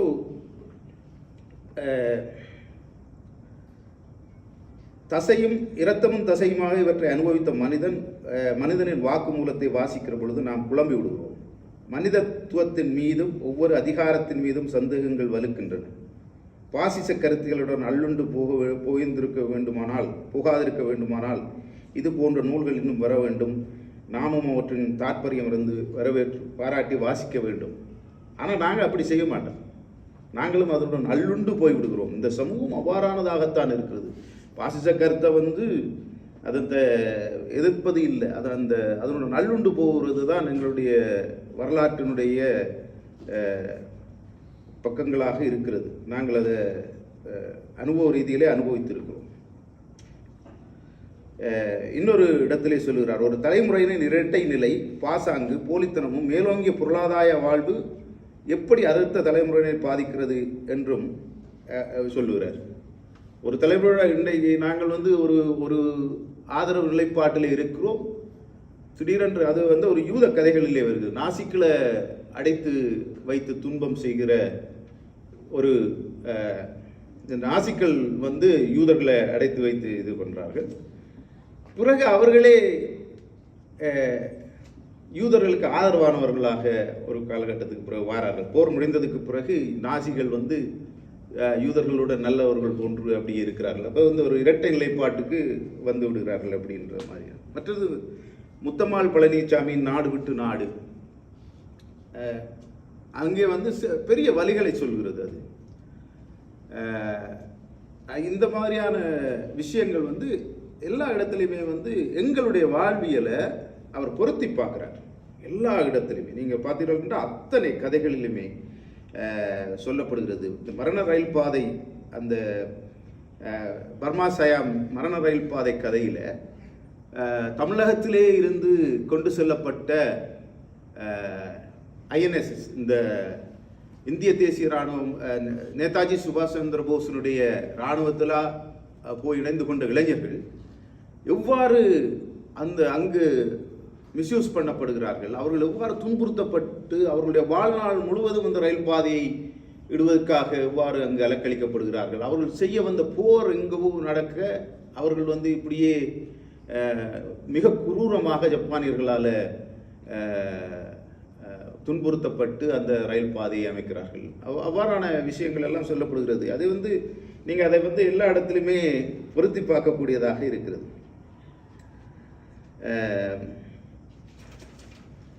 மற்றது நிறைய விஷயங்களை அண்ணன் அழகாக சொல்கிறார். அதில்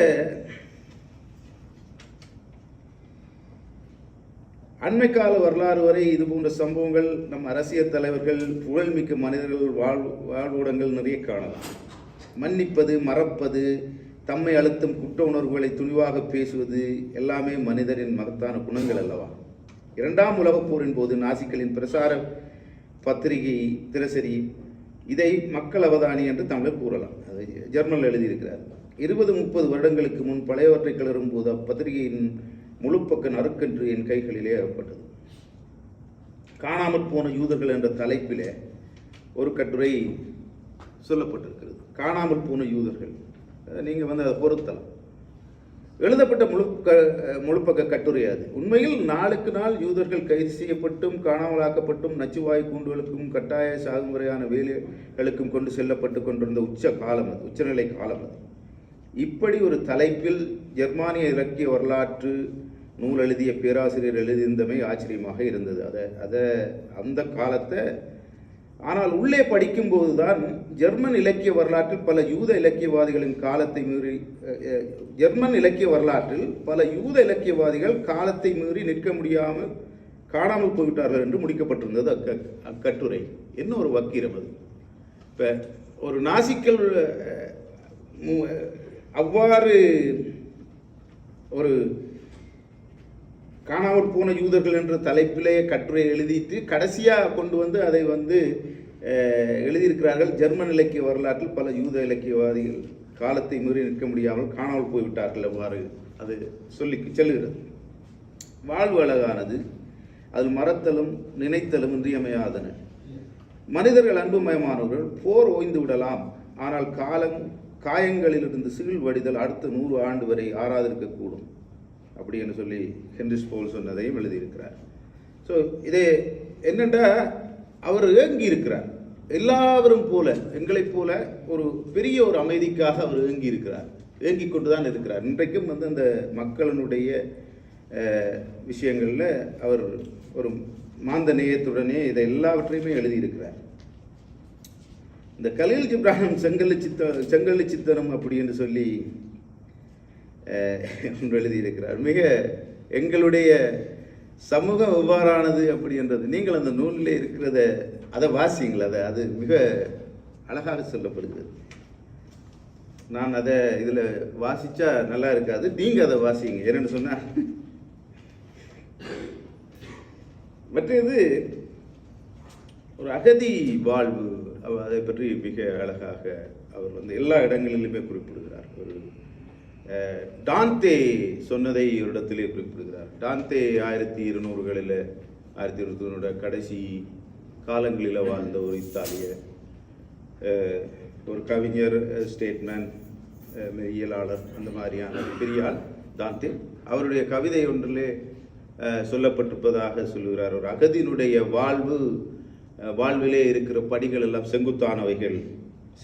ஒரு அகதியினுடைய வாழ்விலே இருக்கிற படிகள் எல்லாம். ஏனென்றால் அவர் டான்தே ஃப்ளோரன்ஸில் பிறந்தவர், ஒரு ஃப்ளோரன்ஸ் பர்சன். அதால் அதுக்கு பிறகு அவர் அங்கே இருந்து செலாயி வெளியில் போகிறார், புருஸ்லஸ்க்கு இங்கே போகிறார்.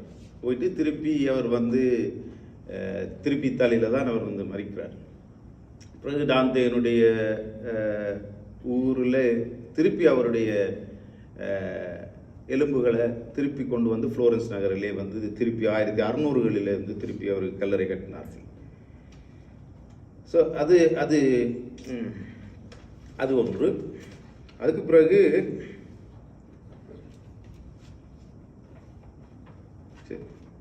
என்னட்ட இந்த மானிட வாழ்வு மிக முக்கியமானது. ஆயப்பட வேண்டிய விஷயங்கள் பல்வேறு விதத்திலே இருக்கிறது இல்லையா? இந்த பூமி தோன்றி 4.6 பில்லியன் ஆண்டுகள், 4.6 பில்லியன் ஆண்டுகளாக நாங்கள் என்ன செய்து கொண்டிருந்தோம் என்று பார்த்தீங்கன்னு சொன்னால் எங்களுக்கு தெரியாது.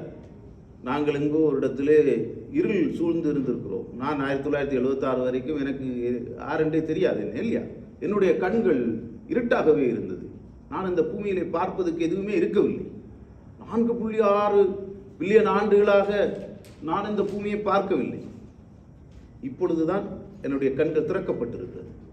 இப்போ நான் ஒரு குறிப்பிட்ட காலம் வரை வாழப்போகிறேன். ஒரு 60 ஆண்டுகள் 50 ஆண்டுகள் இவ்வாறு தானே.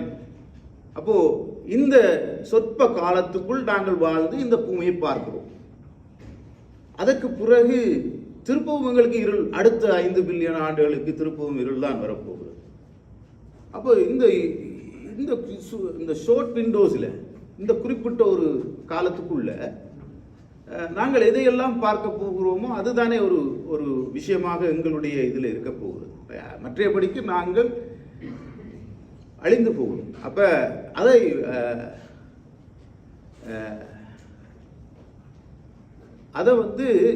அந்த மாதிரியான ஒரு விடயம்தான் இங்கே இருக்கிறது. அப்போ அதுக்குள்ள ஆண்கள் அப்படின்னு பார்த்தீங்கன்னு சொன்னால், ஆண்கள் எப்பவுமே போர் செய்கிறார். ஆண்களுடைய குணம் எவ்வாறாக இருக்கிறது? இந்த போரை ஒழிக்கலாம்னு பார்த்தா போரை எந்த விதத்திலுமே ஒழிக்கலாமல் இருக்கு. போர் நான் யாருமே விரும்பி செய்வதில்லை போலும். ஆனால் ஒவ்வொரு முறையும் பார்த்தீங்கன்னு சொன்னால், இங்கே ஒரு இடத்துல போர் நடக்கிறது, மக்கள் ஆயிரக்கணக்கில் கொல்லப்படுகிறார்கள், மிக துயரமாக எல்லோரும் ஒரு பக்கம் ஒரு சாரார் துயரமாக இருக்கிறார்கள், போர் வெற்றிகள் கொண்டாடப்படுகிறது. ஸோ அப்போ இதை நாங்கள் ஆராய்ச்சி செய்ய வேண்டும். ஆண்கள் போய் ஒரு பள்ளிக்கூடத்துக்குள்ள துப்பாக்கியால் சுடுற விளையாட்டுகளை விடணும். ஆண்கள் போர் செய்யக்கூடாது என்று ஒரு மாந்தனையனாக நான் அதைத்தான் சொல்கிறேன். போர் செய்யக்கூடாது இல்லது, அது இயல்பிலேயே வந்ததாக இருக்குமோ என்னமோ தெரியவில்லை. இயல்பிலேயே எங்களுக்கு அந்த போர்க்குணம் இருக்குமோ என்னமோ தெரியவில்லை. உடனே நாங்கள் ஒரு சண்டைக்கு போய்விடுவோம். முடிக்கும் பொழுதும் நான் அந்த குதிரையிலே கொண்டு முடிக்கிறேன். ஸோ குறிப்பிட்ட காலத்துக்கு முன்பு நெடுந்தீவிலே ஒரு குதிரை பந்தயங்கள் நடக்கிறது வழக்கம். ஸோ ஒரு குதிரை பந்தயத்தில் தொடர்ச்சியாக சிலர் வெல்வார்கள், பிறகு தொடர்ச்சியாக இன்னொரு சாரார் வெல்வார்கள். அவ்வாறு வெல்லப்படுகிற பொழுது ஒரு குதிரையினுடைய கழுத்தை, அந்த வெற்றி பெறுகிற குதிரையினுடைய கழுத்தை வெட்டி ஒரு பூரசிலையை தொங்க விட்டார். ஸோ அது ஒரு பகையாக மாறியது. இப்போ 2 நாட்கள் 3 நாட்களுக்கு முன்பு அந்த குதிரை வீரன், அந்த முதலாவதாக வருகிற அந்த குதிரை வீரனை அந்த மற்ற எதிரணியினர் கொலை செய்திருக்கிறார்கள். ஸோ நாங்கள் இன்றைக்கும் அந்த கொலையினுடைய கொடூரத்தை, அந்த துயரத்தை, அந்த விஷயத்தை யாருமே அறிந்து கொள்றதாக இல்லை. சில இடங்களிலே இங்கு அண்ணன் அழகா ஜாக் லண்டனுடைய கதைகளை அதிகமாக நிறைய சொல்லியிருக்காரு. ஜாக் லண்டனுடைய அந்த மானிட பேராசை, மானிடன் எவ்வாறு இதை நோக்கி ஓடுகிறான், இந்த கோல்ட் ரஷை நோக்கி 40,000 பேர் இந்த கனடாவினுடைய யூகான் மாநிலத்தில் இருக்கக்கூடிய அந்த நதிக்கரைக்கு ஓடுகிறார்கள். 40,000 பேர் ஓடுகிறார்கள் அந்த தங்க தாதுக்களை அள்ளி செல்வதற்கு. அப்போ எல்லாருக்கும் அங்கே தங்கம் கிடைக்குமா அப்படின்னு போய் பார்த்துக்கணும்னு சொன்னால் அங்கே ஒருவருக்கும் கிடைக்கவில்லை. அங்கே ஒரு 4,000 பேருக்கு கிடைத்ததாக அவர் சொல்கிறார். ஒரு 4,000 பேருக்கு கிடைத்திருக்கலாம். அப்போ 40,000 பேர் போய் 36,000 பேர் ஒன்றுமற்றவர்களாக அவர்களுடைய முழு வலுவையும் செலவழித்து மிகவும் விரக்தி அடைந்த நிலையில் அவர்கள் திரும்பி வருகிறார்கள். ஸோ அப்போ அதை கம்பேர் பண்ணுறேன். ஜாக் லண்டனுடைய அந்த விஷயத்தை எங்களுக்கு கம்பேர் பண்ணுறார். என்னென்னா, நாங்கள் அவ்வாறானவர்களாகத்தான் இருக்கிறோம். புலம்பெயர்ந்து விட்டால் எங்களுக்கு எல்லாமே கிடைத்து விடும். அவ்வாறானதாக எல்லாருமே வெற்றி அடைய முடியாது இல்லையா? எல்லாருமே வெற்றி அடைந்து விட முடியாது. ஒரு சிலர் வெற்றி அடைவார்கள், சிலர் வெற்றி அடைய முடியாது. அவ்வாறானதாகத்தான் இந்த சமூகம் இருக்கும். ஸோ இங்கே இந்த இடத்துல ஜாக் லண்டனுடைய கதைகள், அவர் சொல்லி இருக்கிற கதைகள் மிக முக்கியமாக இருக்கு, நல்ல விஷயமாக இருக்குது. நிறைய அதுகளை பேசியிருக்கிறார் அதில். ஸோ அடுத்து சில சில சில விஷயங்கள், சரவணனின் பண்டார் நாயக்கா கொலை, அது ஒரு இடத்துல சொல்லியிருக்கார், மிக நல்லதாக இருக்குது. அடுத்தது நெடுந்தீவனுடைய அரசியல் சம்பந்தமான ஒரு விஷயம். ஸோ 1955ஆம் ஆண்டு பிரதமர் ஜான் கொத்தலாவலைக்கு நெடுந்தீவில் கோலாகலமான வரவேற்பும் குறியீட்டு முடிசூட்டு விழாவும் அவருடைய ஆத்ம நண்பரான ஊராத்துறை தொகுதி பாராளுமன்ற உறுப்பினர் ஆல்ஃபிரட் எல் தம்பியாவால் ஏற்பாடு செய்யப்பட்டது. ஸோ இது ஒரு தவறான விஷயமாக நான் கருதுகிறேன். நான் கேட்டுக்கொண்ட அல்லது அறிந்த அந்த மாதிரியான விஷயங்களிலே அவர் ஜான் கொத்தலாவலைக்கு நெடுந்தீவுக்கு வந்திருக்கிறார். அவருக்கு ஏஎல் தம்பியா அவர்கள் பெரிய வரவேற்பை கொடுத்தார். நெடுந்தீவிலே பெரிய கோலாகலமான வரவேற்பு நடந்தது. அதெல்லாம் உண்மை. ஆனால் இந்த முடிசூட்டு விழா அப்படின்றது அவர் செய்யவில்லை, ஏஎல் தம்பியா அவர்கள் செய்யவில்லை. இது எங்களுடைய பள்ளிக்கூடத்திலே இருந்த எங்களுடைய பள்ளிக்கூடத்தினுடைய அதிபர் அவர் அந்த பள்ளிக்கூடத்தினுடைய ஒரு கட்டிட தொகுதியை அவர் திறந்து வைக்கிறார். கொத்தலாவலை அவர்கள் திறந்து வைக்கிற பொழுது அந்த இடத்திலே அதை திறந்து விட்டு அவர் ஊர்வலமாக செல்வதுதான் அந்த புரோட்டோகால். ஸோ அந்த இடத்திலே பள்ளி அதிபர், அவர் யாழ்ப்பாணத்தை சேர்ந்தவர், அவர் இவருக்கு ஒரு முடியை சூட்டுகிறார். இது புரோட்டோகாலிலே இல்லாத ஒரு விஷயம். ஸோ இது என்ன மாதிரியான ஒரு பெரிய எஃபெக்ட் அங்கே பாராளுமன்றத்தில் கொடுத்தது அப்படின்னு சொல்கிறார். அதில் மிக்க மகிழ்ச்சி அடைந்த ஜான் கொத்தலாவலை இலங்கையில் சிங்களமும் தமிழும் ஆட்சி மொழியாக வேண்டுமானால் சட்ட உருவாக்கத்தின் மூலம் செய்யப்படும் என்று யாழ்ப்பாணத்தில் ஒரு கூட்டத்தில் தெரிவித்தார். இது மிகப்பெரிய பாரதூரமான விஷயமாக எங்களுடைய இன வரலாற்றிலே ஏற்பட்டது. ஜான் கொத்தலாவலை இவ்வாறு சொன்னதை அடுத்து இலங்கையிலே தனிச்சிங்கள சட்டம் வந்தது.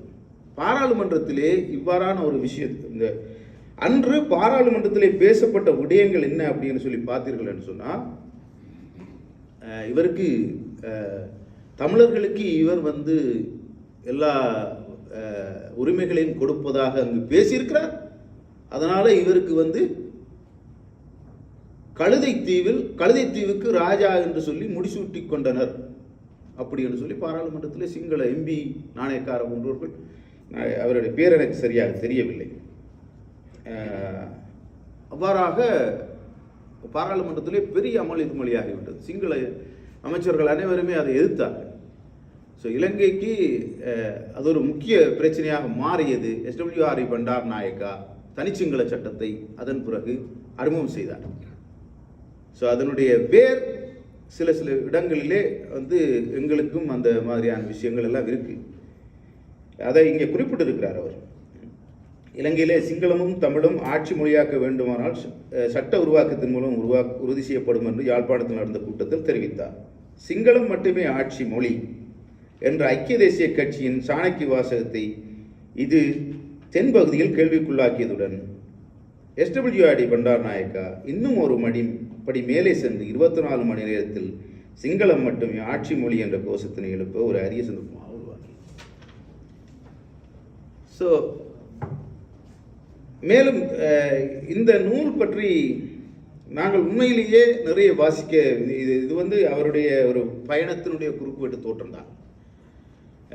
இதை நாங்கள் நிச்சயமாக எல்லாருமே வாசிக்கிறது ஒரு சிறப்பாக இருக்கும். இதை உண்மையிலேயே என்ன மிக அருமையாக தொகுத்திருக்கிறார்.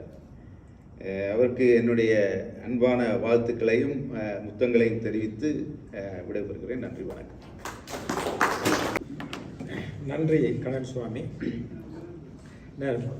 ஆள் பேசிக்கொண்டிருக்க நான் குதிரைக்கு கலைக்காது என்ற இதோண்டு வந்துட்டேன். நான் கால் தொடர்ந்து பேச போதும் குதிரைக்கு வேக்காதுன்னு சொல்றேன். இந்த நேரம் தவறாமல் ரயில் அனுப்பினதை பற்றி, அதாவது அடியல் ஐஸ்மனுடைய இதொன்று எழுதியிருக்கிறார். அதாவது நேரம் தவறாத ரயில் அனுப்ப இன்றைக்கும் நீங்கள் ஜெர்மனிக்கு போனீங்கன்னா ஜெர்மனியர்களுடைய ஒரு பெருமை ஒன்று இருக்குது. ஜெர்மனி முழுக்கவே ஒரு போருக்காக கட்டமைக்கப்பட்ட ஒரு நாடு.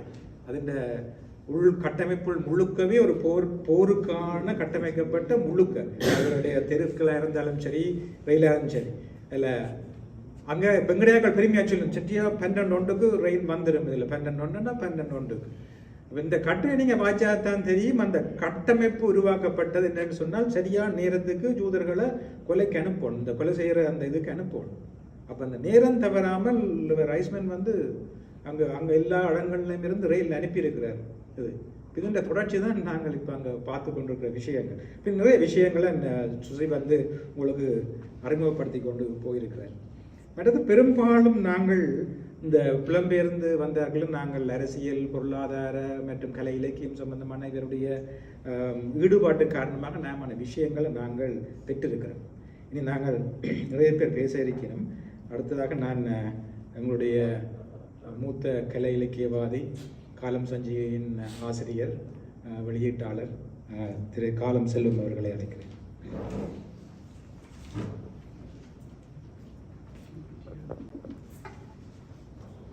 அனைவருக்கும் வணக்கம். மைக் வேலை செய்து இப்போ தொடர்ந்து 3-4 கிழமைகளாக ஒரே மைக் தான் எங்களோட சிவபம் ஒன்றில் இருக்கும். இம்மைக்கும் மறுமைக்கும் இப்போ மைக் தான் துணையாக இருக்குது. நான் தேடகம் வாய்ப்பால் இந்த கூட்டம் நடந்து கொண்டு இருக்குது. தேடகத்துக்கும் சுசீந்திரனுக்கும் ஒரு உரிமை இருக்குது. என்னென்னு சொன்னால், மிக முக்கியமான செயற்பாடுகளை செய்து கொண்டு தங்களை முன்னிலைப்படுத்தாமல் இருக்கிற ஒரு தன்மையில் சுசிக்கும் தேடகத்திற்கும் ஒரு தொடர்பு இருக்கு. தேடகம் செய்த முதலாவது இலக்கிய சந்திப்பில் தான் சுசியை நேரடியாக பார்க்குறேன். எனக்கு நான் இலங்கையில் யாழ்ப்பாணத்தில் வடக்கில் ஒரு கத்தோலிக்க பின்னணியில் உள்ள ஒரு கிராமத்திலேருந்து வந்தோம். பரிசிலும் போய் நான் இந்த நெடுந்தீவாக்கள் ஒருவரையும் சந்திக்கல. எனக்கு முதல் கிடைச்ச மிகப்பெரிய நட்பு இன்று வரை அப்படி ஒரு நட்பு இல்லை. மூர்த்தி அண்டு, குமார் மூர்த்தி அண்டு, அவர் தான் எனக்கு இங்கே வந்து எனக்கு முதல் நட்பு. அப்போ எனக்கு அந்த நெடுந்தீவை பற்றி கேள்விப்பட்டேன். அவர் உங்களை போல தான் இருக்கிறார். அந்த குமார்மூர்த்தி சுசி இங்கே வந்த நேரத்தில் தன் வீட்டுக்கு சாப்பாடு கிடைச்சி கொண்டு போனது.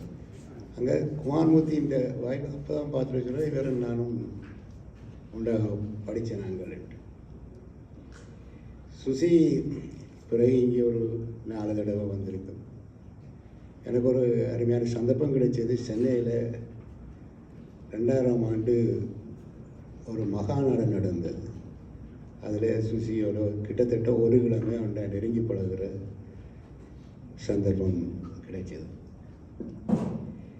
சுசியினுடைய முக்கியம் என்னென்னா, உங்களால் ஏற்றுக்கொள்ள முடியுமோ தெரியாது, இன்றைய புலம்பெயர் இலக்கியம், புகலிட இலக்கியம், அதோட புகலிட செயல்பாடுகள், அரசியல் செயல்பாடுகள், இதனுடைய ஆரம்பகால முன்னோடிகளிலே முதல் வரிசையில் வராங்க.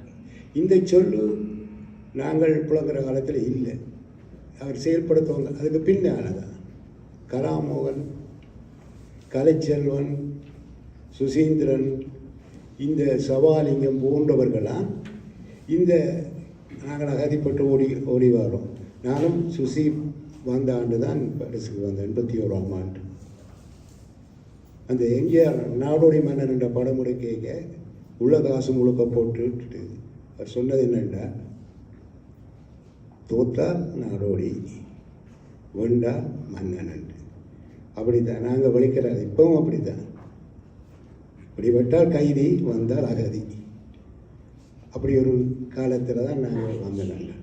ஆனால் சுசியனை சந்திக்க முடியலை. ஏன்னா 2 பேருக்கு பேப்பர் இருந்திருக்காது, சந்திக்க முடியாது. நான் ஃப்ரான்ஸில் இருந்தேன்னா அவர் பரிசில் இருந்தவர். நாங்கள் சந்திக்க இல்லை. ஆனால் என்னுடைய செயற்பாடுகள் ஒரே மாதிரி. இப்போ நக்கைக்கையும் இன்னும் நெருங்கின ஆட்கள் வெத்தினாலும் அதுக்கு அந்த அவன் இருக்கிறான். இங்கே ஒரு 4 தரம் 3 தரம் பார்த்துருவாங்க, 4 தரம் பார்த்துருவான். மிக இனிமையான கபிலன் சொல்லுவன் பாரியை பற்றி நீரிலும் இனியவன் என்று. அப்படி ஒரு ஆள். அவருடைய செயல்பாடுகளுக்கும் அவர் கதைக்கிறதுக்கும் ஒரு காழ்ப்பு இல்லாமல், ஒரு பொறாமை இல்லாமல், அல்லாட்டால் இந்த மற்றவங்களோட வக்கிரமாக போராட்டங்களை இழிவுபடுத்தியோ போராடுகளை இழிவுபடுத்தியோ செய்ய. ஆனால் செயல் வந்து தீவிரமான செயல். ஒரு சம்பவம் ஞாபகத்துக்கு வருது. புலம்பெயர்ந்த சந்திப்பு நடக்குது. அது பெரிய ஒரு இலக்கிய மகாநாடு சென்னையில் ஒரு பெரிய ஹோட்டலில் நடக்குது. நாங்கள் இங்கே இருந்து ஒரு 4-5 பேர் போயிருப்போம். இலங்கையிலேருந்து கன பேர் வந்தது. அப்போ சுசீந்திரன்கிட்ட தான் பொறுப்பு கொடுத்தது அன்று இரவு புலம்பெயர்ந்தோர் சந்திப்பும் மகாநாடும் உண்டு. அப்போ சுசீந்திரன் தான் எங்களுக்கு ஒரு ஆளுமை உள்ளவளா இந்த சேனா நிற்கிது இங்கே சேனாவை அப்போ வேறு வருது.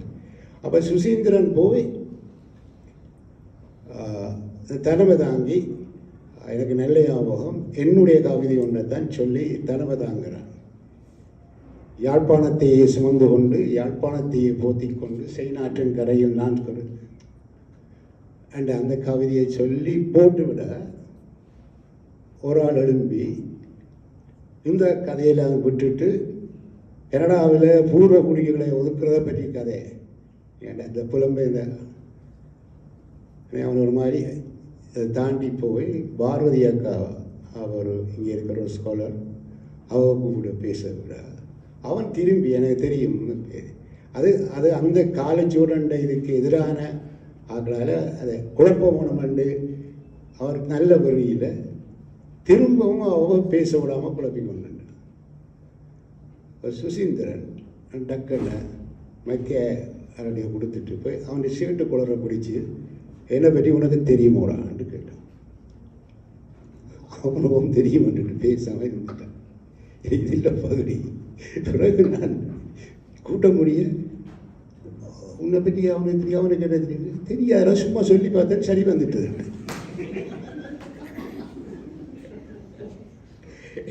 அது சுந்தரோட கதைக்கிறதே நான் புத்தகத்தை பற்றி எல்லாம் பேசுகிறாங்களான்னு சுந்தர கதைக்கிறதே சந்தோஷம். சிவதாசன் ரூமில் கதைச்சு கொண்டிருக்க சிவதாஸ் யாரோ சொல்லிக்கணும் அவன் இபிஆரில் ஒன்று ஓவன இபிஆர் இல்லை அவன் இபிஆர் ஃபீல் பண்ணுறான். அது இந்த புத்தகம் முழுக்க இருக்கு. நான் அது உங்களுக்கு சொல்லணும் கண்ணன் சொல்லாமல் போயிருக்கு. நான் வாய்ச்சேன். உண்மையில் இந்த 2 புத்தகம் எனக்கு கிருபா இப்போ தந்துட்டேன். உண்மையில் இந்த ஒரு புத்தகத்தை நான் தெரிவு செய்வேன் தடங்கள் சொல்ல. 2ஆவது புத்தகத்தை நான் ராத்திரி தான் வாய்ச்சேன்.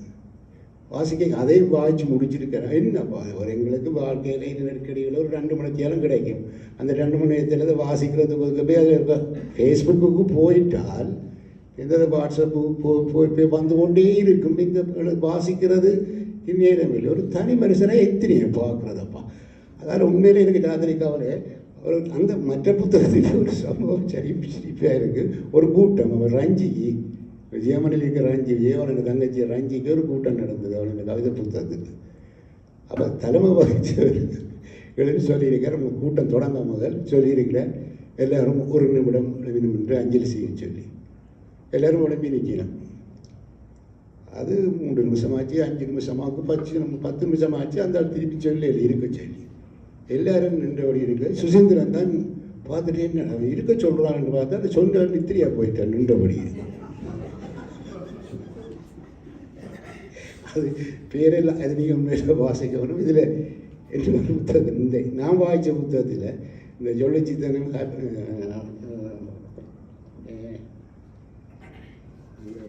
தலைப்பு ஜிப்ரானும் ஜொல்லிச்சித்தனும் அது உண்மையில் நான் வாய்ச்சி சிரிச்சது எனக்கு எண்ணி எடுத்து விட நல்லா இருந்தது. இப்போ சுசியடியாரோ கேட்டிங்கன்னா தங்களோட நடன பள்ளியில் வந்து நீங்கள் சீஃப் கெஸ்ட்டாக வரணுமெண்ட் நீங்கள் வேண்டுறதுக்காக தான் இதை சொல்கிறோம். நீங்கள் புத்தகம் பண்ணி படிக்கணுமெண்ட். அப்போ ஏன் கேட்டதுன்னு சொன்னால் தான் ஒரு நடன ஆசிரியரோ நடந்திருக்கிறாள் இல்லை இந்த கோழி எடுத்து கொடுத்தது நான் தானே ஒரு டீச்சர் டான்ஸ் டீச்சர் கேட்டேன். தானும் இது ஒரு சந்தர்ப்பத்தை விளங்குவோம் என்று தான் போய் சீஃப் கெஸ்டாக பேசினேன். அப்போ அவர் சொன்ன இந்த பிள்ளைகளுக்கு அது சின்ன பிள்ளைகளுக்கு தக்க மாதிரி ஒரு பேச்சை ஆயத்தப்படுத்தி கொண்டு தனக்கு தீபம் செய்த கொடுமைகளை அதில் நினைச்சு கொண்டு ஹெலன் ஜிப்ரான் ஒரு பெரிய வசனம் ஒன்று இருக்குது. அது எல்லாரும் நீங்கள் கேட்டிருப்பீங்க. உங்கள் பிள்ளைகள் உங்களுடையது அல்ல, உங்கள் வழியாக வந்தவர்கள், உங்களுடைய என்று நினைக்காதீர்கள். அவர்கள் சுதந்திரமானவர்கள். இதை சொல்லி போட்டு பேசி முடிய இவர் வெளியில் வேற ஒரு ஆள் சொன்ன தம்பி உங்களோட அறிவர் கதை கொண்டு மாட்டேன். அப்போ என்ன செய்யணும் பேச்சு நல்லாண்டு பாராட்ட போகிறேன். அவள் போய் தன்னை போய் சட்டை பிடிச்சி இல்லைடா எங்கட பிள்ளைகள் எங்கட இல்லையாண்டு ஒரே இடத்துல கொடுங்க வேண்டும். அவள் சேர்ந்த இப்போ அங்கே சிங்களவங்க எங்கட பிள்ளைகள்ன்றாங்க. அது விஷம் கதை வச்சு கொண்டிருக்கிறேன். சொன்ன உடனே அவரோட சேர்ந்து ஒரு 10 பேர் இருந்து இவன் என்ன பேசணும்னு சொல்லுமோ பார்ப்போம், எங்கட பிள்ளைகள் எங்கட இல்லையாண்டு ரெண்டு உடனே 5-6 பேர் சேர்ந்துட்டாங்க. அப்போ சுசிக்கு அடிவிட போகுது. அப்போ பார்த்தா அந்த டான்ஸ் டீச்சர்கிட்ட புருஷன் வர அவர் சொன்னார், நாங்கள் கூப்பிடுற தன் ஹோட்டலில் வந்து பேசுகிறாரு. சுசிக்கு நல்லா தெரிஞ்ச ஒரு ஆள் வந்து என்னடா பிரச்சனை, என்ன பிரச்சனை பட்டு கொண்டு நிற்கிறாங்க. பார்த்தாங்க, நான் அண்ணன் இந்த கலையில் ஜிப்ரானுடைய ஏதாச்சும் ஏன்டா நீ இலங்கை முஸ்லீம் பிரச்சனை இங்கே ஒன்று தெரியாண்டு மிக நகைச்சுவையாக எழுதப்பட்டு நீங்கள் வாசிங்க. அதில் நான் வாய்ச்ச புத்தகம் 120 பக்கம், அதில் வந்து 19 கட்டுரை, 2.5 பக்கம் கூட வர.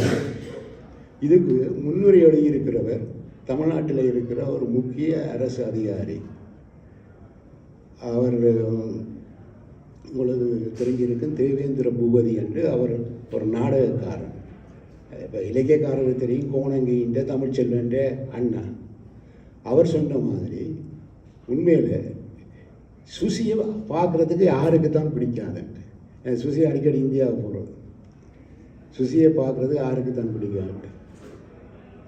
உண்மையில் சுசி இது ஆர்வம் தான் சொல்லி போட்டிருக்கேன். சுசிக்கு இப்படியான குணமே இல்லை. புத்தகம் போடுறவங்களை நினைக்கிறேன் லட்சுமி தான் போஸ்ட் பண்ணி இந்த புத்தகத்தை போட்டுருக்கு. அந்த அளவுக்கு கதைச்சி இப்படி சொல்லி கொண்டு போகிறது தான். இப்போ இவ்வளோ காலமாக போச்சு, 40 வருஷமாக இயங்குது.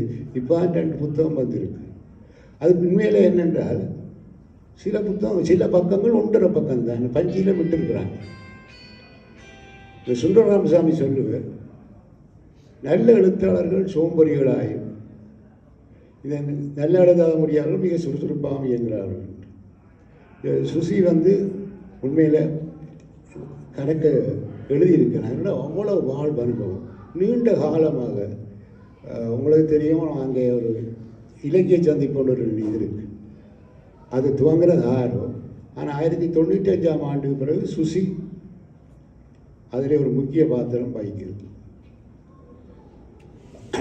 அப்போ சுசி இந்த முதலாவது கட்டுரை இதில் நித்யானந்தனை பற்றி உங்களுக்கு வேறு உங்களுக்கு தெரியும். நித்யானந்தன் நிர்மலா நித்யானந்தன் சொல்லுவோம், மறையில் இருந்தவர். அவரை பற்றி ஒரு கட்டுரை அவருடைய 75வது வயதுக்கு எழுதியிருக்கு. நித்யானந்தன் யார் என்று சொன்னால், ஒரு மலையகத்தில் ஒரு கல்லறை வாசகம் இருக்குது, அந்த கூலித்தமிழில் வரும். ஏனென்று கேட்க நாதி இல்லாத உழைக்கவும் இறக்கவுமே பிறந்தவன் கல்லறை என்று ஒரு கல்லறை வாசகம் இருக்குது. ஆற்றியன்னு தெரியாது. இப்படிப்பட்ட மக்களுடைய வாழ்க்கையை அந்த சூழல்லாம் நித்தி பிறந்த தமிழுக்கு கொண்டு வந்தது. உதாரணத்துக்கு எனக்கு மிக நெருக்கமான ஒரு எழுத்தாளர் தெளிவத்து யோசப், மலைய எழுத்தாளர். அவரெல்லாம் இவ்வளவுக்கு அறியப்பட்டதுக்கு நித்தி காரணம். அந்த மக்களுடைய ஏழ்மையை, வறுமையை, அவருடைய தேவையை நித்தி நீண்ட காலமாக ஒரு பணி. அவர் ஒரு பேராசிரியர். உண்மையிலே அவர் வந்து தோட்ட தொழிலாளியினுடைய மகனும் அல்ல, அந்த பகுதியில் வாழ்ந்த இந்திய அடியாக கொண்டவர். அவரை பற்றி அந்த முதலாவது கட்டுரை மிக தாக்கமான ஒரு கட்டுரை. உண்மையிலே ஒரு மனச்சாட்சி உள்ள கட்டுரை. அதில் 2வது கட்டுரை பத்மநாப ஐயரை பற்றி. நினைக்கிறேன் பத்மநாப ஐயரை பற்றி அவரை பற்றி நான் வாய்ச்ச கணவர் எழுதியிருக்கேன் மிக சுருக்கமாக. முதல் சீமோகன் என்றவர் எழுதினவர். அவர் இவருடைய அந்த ஐயரோட ஒப்பிட்டு பத்மநாப ஐயரை எழுதினவர். சுசி பத்மநாப ஐயரை பற்றிய பணியை பற்றி மிக ஒரு நகைச்சுவையோடும் ஒரு ஆழமாகவும் ஒரு விரிவாகவும் ஒரு கட்டுரை எழுதியிருக்கு. ஆனால் சுசி எவ்வளவு செய்திருக்கலாம். ஆனால் சுசி வந்து இப்படி இந்த எழுதுறது கொள்றது மாதிரி என்ன இலக்கியம்ன்றதே என்னன்ட்டு நான் சொல்கிறது. தனியாக எழுதுறதா தனியாக வாசிக்கிறதா இல்லை, அது ஒரு வாழ்க்கை முறை. நாங்கள் எங்களுக்குள்ள பெருசாக கொண்டாடுறது பத்மநாப ஐயர். அவர் ஒரு துண்டு எழுதியார், ஆனால் அவருடைய வாழ்க்கை இலக்கிய வாழ்க்கை. இப்படித்தான் நாங்கள் இங்கே கணவர் இப்படி இயங்கிக் கொண்டு இருக்கின்றோம். நீங்கள் எழுத வேணும், அந்த இலக்கிய வாழ்க்கை அல்லது சமூக செயல்பாடு என்றது இப்போ எனக்கு தெரியும் உண்மையாக உதாரணத்துக்கு இப்போ உதாரணம் சொல்லலாம். இந்த தேடகம் என்ற ஒரு அமைப்பு அதுலேருந்து சார்பாக தான் நான் பேசுகிறேன் இருக்குது. இது ஒரு 30-35 வருஷமாக இருக்குது. அதுலேயும் எங்களோட பேர் இப்போ எங்கள் பேர் தெரியாத அல்லாட்டால் இப்போ கோணேசன்ற பேர் வேறு செயற்பாடுகளால் தெரிய வரும். இப்போ எங்களுக்கு அருளணி என்றொருவர் இருக்கிறார். 30 வருஷமாக ஒரு 20 வருஷமாக தேத்தணி போடுறது, கூட்டத்தை அரேஞ்ச் பண்ணுறது அவருக்கு யாருக்கையும் தெரிய போகிறேன். இப்போ நாங்கள் என்று சொன்னாலும் ஒரு இப்படி இதைத்தான் ஒரு இலக்கிய வாழ்க்கை அல்லது சமூக செயல்பாட்டு வாழ்க்கை என்று சொல்கிறது. அதைத்தான் சுசீந்திரன் செய்கிறது. அதைத்தான் நான் சொல்கிறேன். அவரை அல்லாட்ட நாங்கள் அவரை போல பெரிய பெரிய எழுத்தாளர்கள் எல்லாம் தெரியும். என்ன பெரிய பெரிய எழுத்தாளர்கள் நல்ல எழுதக்கூடிய சுசீந்திரன் செயல்பாடுகள் வந்து இப்படியானது. இப்போ அவன்கிட்ட ஜெர்மனியில் எத்தனை எழுத்தாளர்கள் வந்திருக்கு. நீங்கள் யோசிச்சு பாருங்க, ஒரு விருந்தினர் வந்தால் வீட்டில் வச்சிருக்கிறது, அவரை இன்னொரு இடத்த கூட்டி கொண்டு போகிறது, இடம் காட்டுறது இவ்வளோ சிரமம். ஜெர்மனிக்கு வார எந்த எழுத்தாளரும் சுசீந்திரன் கிட்ட போகாமல் அவரை சந்திக்காமல் போகிறே இல்லை. சுசீந்திரனுக்கு இதால் என்ன ஒரு பிரயோசனம்? சுசீந்திரனுக்கு எழுதி புத்தகங்கள் போட்டு அப்படி ஒரு எண்ணமும் அப்படி இல்லை. அவர் பண்பல காய்ச்சி கொண்டு இருப்பார். நல்ல ஓரளவுக்கு என்ன போல் ஜெயமோகன் ஜெயகாந்தன் ஒரு நாவலருக்கு உன்ன போல் ஒருவர் என்ன போல தான் ஏசுராசாவும் பில்வரத்தனமும் அங்கே போயிருக்கேன். ஏசுராசா நல்ல ரைட்டர், பில்வரத்தனம் உங்களுக்கு தெரியும், பெரிய ஒரு கவிஞர். அப்போ ஏசுராசா அப்போ தான் அண்மையில் தான் அவர் கொஞ்சம் லேட்டாக கல்யாணம் முடித்தவர். அவர் புது வெளிநாடு சுசீந்திரன் கிட்ட சொல்லியிருக்கார், தன் வாய்ப்பு தனத்தோட ஒரு கடிதம் எழுதி இதை உடனே போஸ்ட் பண்ணும்போது அப்போ சுசீந்திரன் அதெல்லாம் கொடுக்கலாம். ஏசுராசா சரியான கட்டன் ரைட்டான கொடுத்து 3ஆம் நாளும் கேட்டிருக்கிறார். நான் இன்பாட்டை கொடுத்துட்டேன், அவங்கள்ட்ட எல்லாம் அனுப்பியாச்சு, நீங்கள் டோன் பண்ணி நீங்கள் வந்தது தெரியுமென்று. ஆனால் இப்போ ஏசுராசா லண்டனுக்கு போட்டினோம் அந்த ஐயர் விட்டு. அங்கே வில்வரத்தினம் இவர் எழுதின கடிதத்தை பாட்டாக பாடிக்கொண்டிருக்கு. என்னென்று கேட்டால் இவர் அனுப்பினான்னு சொன்னது வில்வரத்தினம் தண்டை பேக்குகளை அள்ளி போட்டு கொண்டு போயிட்டு அதை போஸ்ட் போகவில்லை. இவர் பாட்டு பாடிக்கொண்டு அவரை தண்டை மனைவிக்கு எழுதுறது இவர் பாட்டாக பாடினார். வில்வரம் பாடு கேட்டுவிட்டு ஏசுராஜா பொருளாத புதிய பெரிய பெரும் கோபத்துடைய எடுத்து பிறகு அன்பாக கதைச்சி வச்சுட்டாரு. அந்த கட்டுரையும் மிக நல்ல கட்டுரை.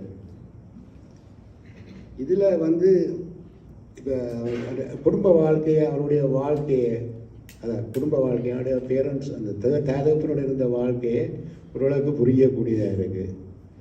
அந்த தாயின் தையல் மிஷினை ஒரு மெல்லிய கோடாலியால் மெல்லிய அலவாங்கால் தேப்பன் குத்த வலிக்கிறார், முத்தத்தில் போட்டுவிட்டு குத்த வலிக்கிறார்.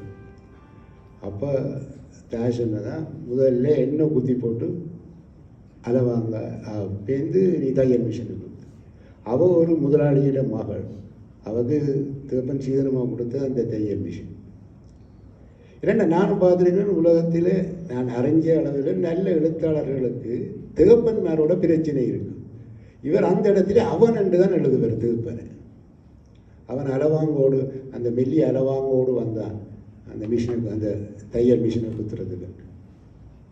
இல்லை தாய் 3 பிள்ளைகளை கூட்டிக் கொண்டு தண்டை தேப்பன் விட்டு போகுது. அங்கே ஒரு நேரம் சரியான சந்தோஷமா இவருக்கால விடுதலை கிடைச்சிட்டேன்னு சொல்லி இந்த சின்ன படியனாக இருந்திருப்பார். அடுத்த நாள் காலமே தாயை 3 பேரை கூட்டிக் கொண்டு திரும்பி புருஷன்கிட்ட இருந்துட்டு இதுதான் வாழ்க்கை எழுதுகிறேன். இதில் நான் மனம் உருகின இடம் என்று சொன்னால் இந்த சபாலிங்கத்தினுடைய கட்டுரை, கலைச்செல்வனுடைய கட்டுரை எல்லாம் என்னுடைய சமகாலத்து ஆட்கள். எல்லோரும் அவரை இறந்துட்டினோம். நான் சபாலிங்கத்தோட மிக நெருக்கமாக புலங்குகிறேன். இப்போ சுசீந்திரன் முதல் தடவையாக ரெக்கார்டு பதிவு செய்திருக்கு. சவாலிங்கத்தை சுட்டு கொண்டாச்சு. சுசீந்திரன் ஜெர்மனியில் இருந்து செத்த விட்டு போகுது. மிக பயங்கரமான நாட்கள். அப்போ எனக்கு என்னென்றால் அப்போ கதைச்சனா ஏன் சுசீந்திரன் தான் தலைமை தாங்குது அந்த சுடலேரே. அது இன்னும் ஒரு ஆள் சுவிஸ்லேருந்து வந்தாங்க, 2 பேரும் தான் பேசுகிறேன். அந்த இப்போ சுட்டது பிள்ளை அது எல்லாம் போராட்டத்தில் அதுகளை நாங்கள் கதைக்க வரையில்லை. சுசீந்திரன் அழைக்கிது இதில் இருக்கிற ஆட்களில் யாராவது சவாலிங்கத்தை பற்றி, சவாலிங்கம் மிகப்பெரிய செயற்பாட்டால் ஆரம்பகால விடுதலை போராளி, பிரபாகரனோட ஒன்றா இருந்து பிரபாகரன் ஒரு டைமில் எனக்கு ஒரு டைமில் பிரபாகரன் போய் அவர்கிட்ட இதில் தங்கி இருந்தவர், அவர் சரியான முன்னோடி. அப்போ சுசீந்திரன் அழைக்கிது யாராவது வந்து பேசுங்கள் என்று இந்த அஞ்சலிக்கு ஒரு தரம் பேர் இல்லை. ஆக ஒரே ஒரு ஆள் அவர் இப்போ அண்மையில் வந்து போனவர் அழகிரி என்று அல்லது அந்தோணிப்பள்ளி என்று ஈரோஸ் தோழர், அவருக்கு இப்போ 80 வயது இருக்கலாம், அவர் தான் பேசுது என்று இந்த புத்தகத்தில் இவர் ரெக்கார்ட் பண்ணியிருக்கிறார். அப்போ சவாலிங்கத்தால் உதவி பெற்றவர்கள் புத்தகம் நடத்தினவர்கள் எல்லாம் இருக்குது. அதில் மற்றது புலி எதிர்ப்புகள் பெருசாக கதைச்சு கொண்டு இருந்தாக்கள் எல்லாம் அங்கே இருக்கிறோம். அதை வந்து சுசீந்திரன் இவ்வளோ காலத்துக்கு பிறகாவது இதை வந்து ரெக்கார்ட் பண்ணி போட்டிருக்காது. இப்போ இனியும் சொல்லலாம், அது நாங்கள் வந்து இப்போ கதைக்கிறார்கள் சொல்லலாம், நாங்கள் எல்லாம் இப்போ துணிஞ்சு நின்று நாங்கள் அது பயம், அதை நாங்கள் ஏற்றுக்கொள்ளலாம். ஆனால் இப்போ நீங்கள் வந்து சுசீந்திரன் எங்கேயாவது ஒரு இடத்தில் போராட்டத்தை அல்லது போராளிகளை இழிவுபடுத்தி பேசி நான் பார்க்கவே இல்லை. நான் எழுதவும் இல்லை, அவரோட புலங்கன காலத்தில் அவன் அதை பற்றி கதைக்கவும் மாட்டான். அதை பற்றி கதைக்கிறேன். அவன் வேலை வேறு, அராஜ்யத்துக்கு எதிராக நிற்கிறது, ஜனநாயகத்தை வளர்க்குறது, அதைத்தான் அவங்க கண்டு கொண்டது.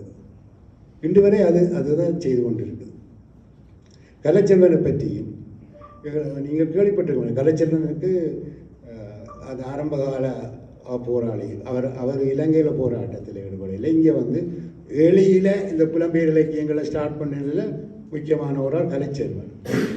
அவருக்கு எனக்கு கேள்விப்பட்டது இப்போ தான் பார்க்குறேன், அது போத்தில் உடைச்சி குத்துனது, அது கண்ணில் குத்துனது, கன்னத்தில் ஏதாவது கடத்தி கொண்டு போனது, இது எல்லாத்தையும் சுசீந்திரம் போன்றாக்கள் சொன்னால் தான் நேர்மையாக இருக்கும். சும்மா வேறு இயற்கை எதிர்ப்புகளால் இல்லாட்ட தனிப்பட்ட கோவங்களால் சொல்கிற ஆட்கள் இல்லை. சுசீந்திரன் ஆக்கள் போன்ற ஆட்கள் சொல்லிக்க அதில் ஒரு நேர்மை இருக்குது, அதில் ஒரு உண்மை இருக்கும். இல்லை, இது வந்து காலத்துக்கு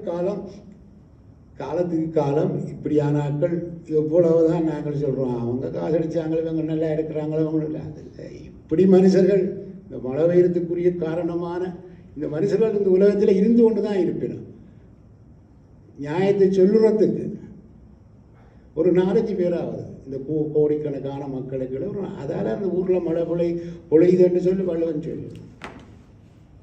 அந்த எனக்கு ஒரு ஞாபகம் வருது, மேத்தாவுடைய கவிதை உண்டு.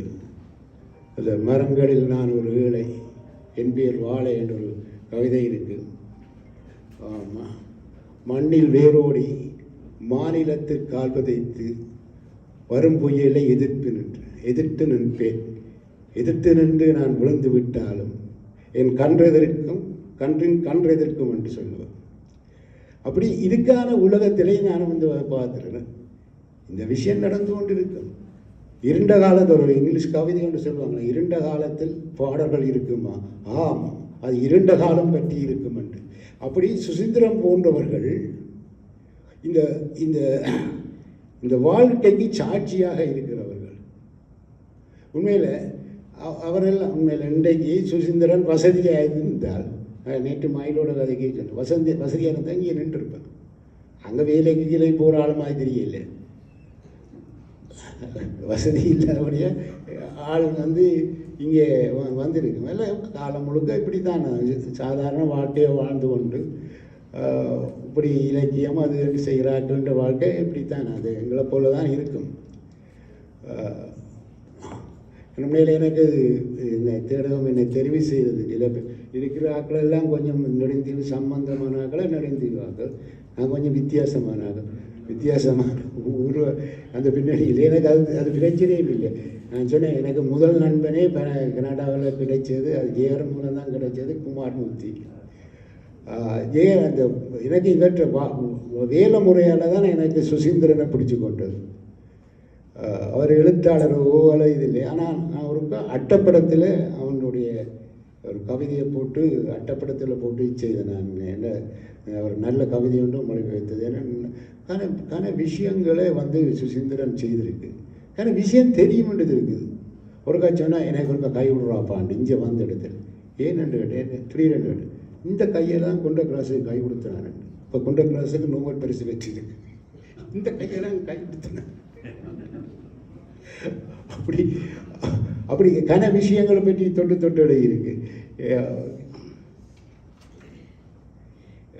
கடைசியாக அவன் இவரை பற்றியும் தாசோஸ்கியை பற்றியும் ஒரு சூதாடியை பற்றி ஒரு குறிப்பிடுகிறார். சூதாடி, நான் தாசோஸ்கின்ற தமிழிலும் இந்த உலகத்திலே மிகச்சிறந்த இலக்கியவாதி தாசோஸ்கி என்ற எண்ணம் இருக்குது. அந்த எண்ணம் சுசீந்திரனுக்கு இருக்குது. அந்த சூதாடி நாவல் அவ்வளவு நல்லா இல்லை. இப்போ கரம் சௌதரோட போலையோ அல்லது அசடன் போலையோ நிலவர குறிப்புகளை போல இல்லாட்டாலும் அந்த புத்தகத்தை பற்றி ஒரு குறிப்பு இதில் இருக்குது. நான் கடைசியாக மெனக்கெடுத்ததில் தாஸ்கோவ்ஸ்கியுடைய ஒரு வசனத்தை சொல்லி, ஏன்னா எங்களை போல ஆக்களுக்கு அவருடைய அந்த வேறு ஒரு நாவலில் வர வசனத்தை சொல்லி முடிக்கிறேன். நான் மனம் தளரவில்லை, வாழின் மீதான நம்பிக்கையை இழந்து விடவில்லை, எங்கேயும் வாழ்க்கை தான், என்னை சுற்றிலும் மனிதர்கள் இருக்கிறார்கள், மனிதர்கள் மத்தியில் ஒரு மனிதனாக இருப்பதும், எவ்வளவு துயரங்கள் ஏற்பட்டாலும் எப்போதும் மனித தன்மையோடு இருப்பதும், விழுந்து விடாமல் தைரியத்தை தக்க வைத்துக் கொள்வதும் தான் வாழ்க்கை. இதுதான் வாழ்க்கையின் சவால். நன்றி.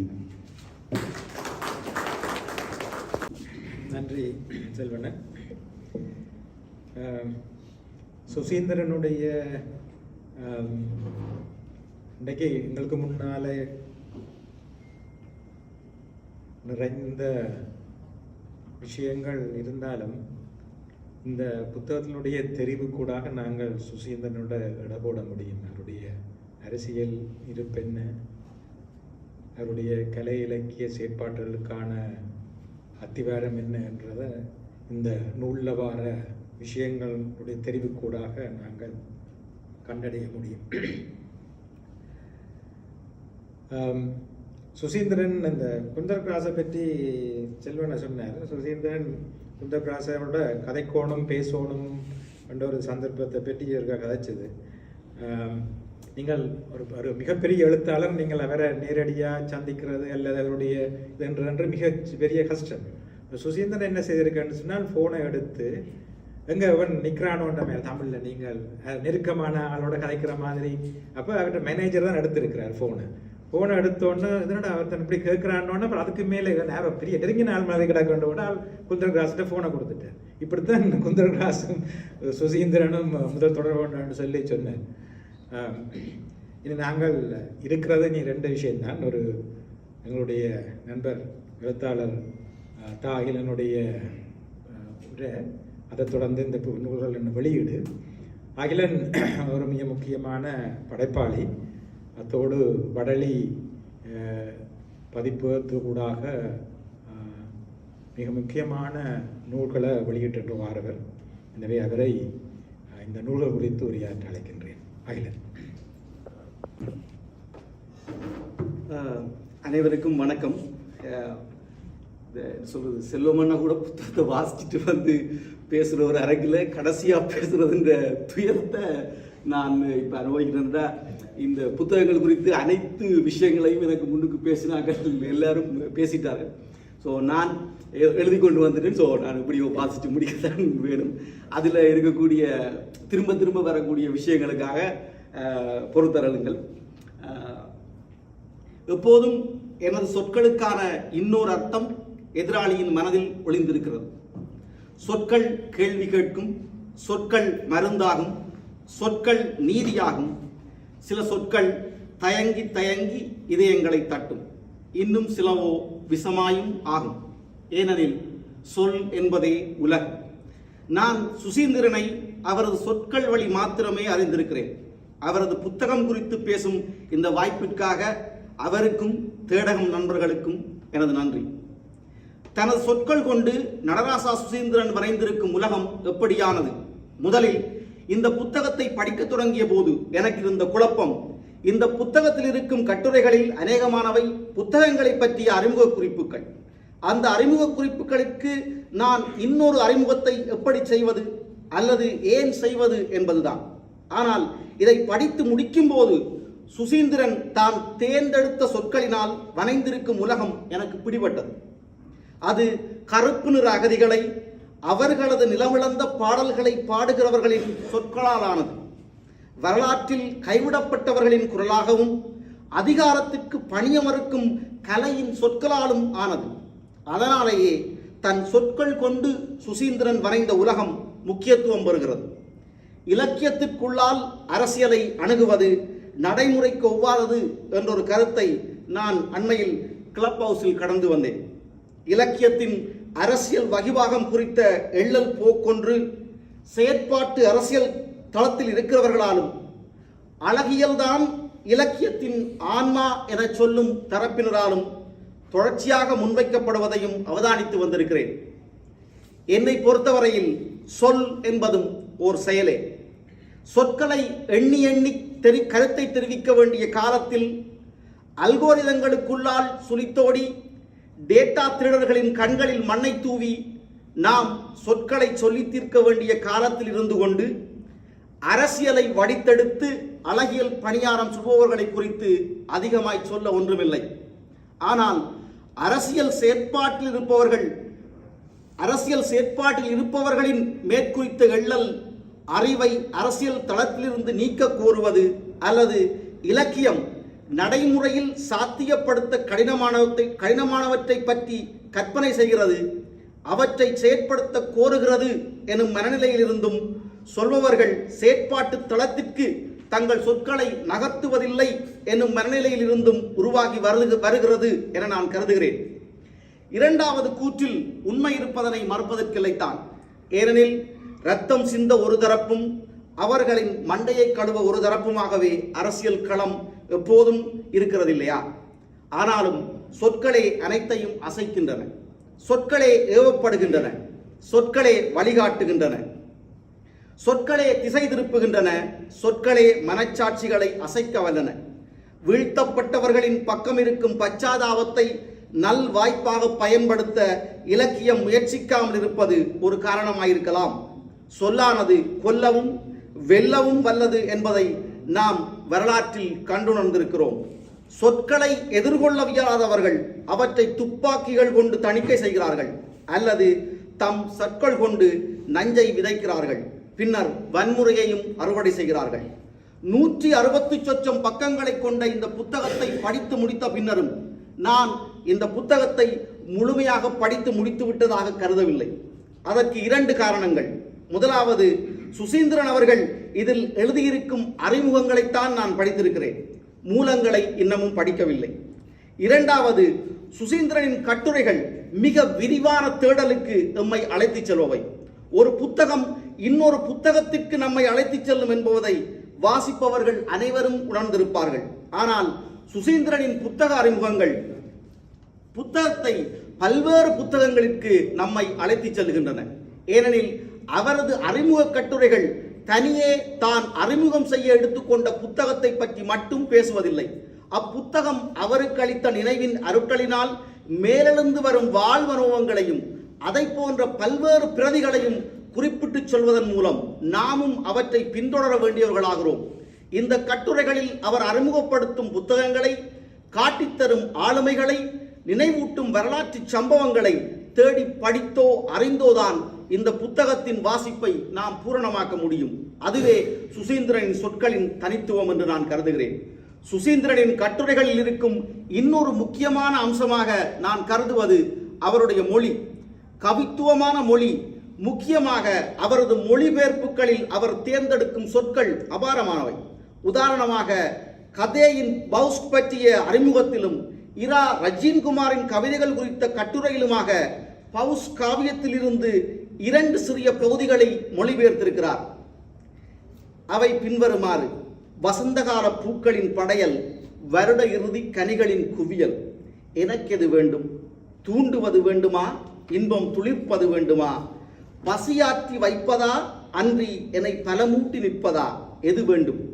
இன்னும் அண்ட சராசரம் அனைத்தும் ஓர் பெயருடன் அறிய நான் வேண்டுமா? சகுந்தலா என்று உன்னை சொல்கிறேன், அனைத்துமே நான் உன்னை சொன்னதாய் ஆகிடும் அக்கணம்.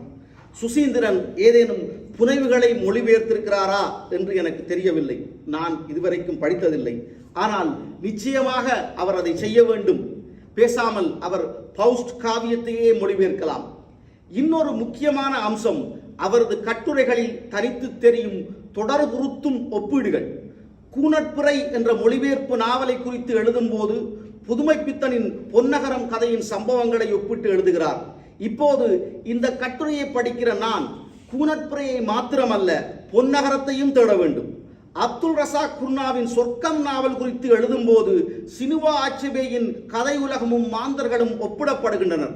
அவ்வொப்பீடுகளே வாசகரின் விரிந்த தேடலுக்கு வழிவகை செய்கிறது.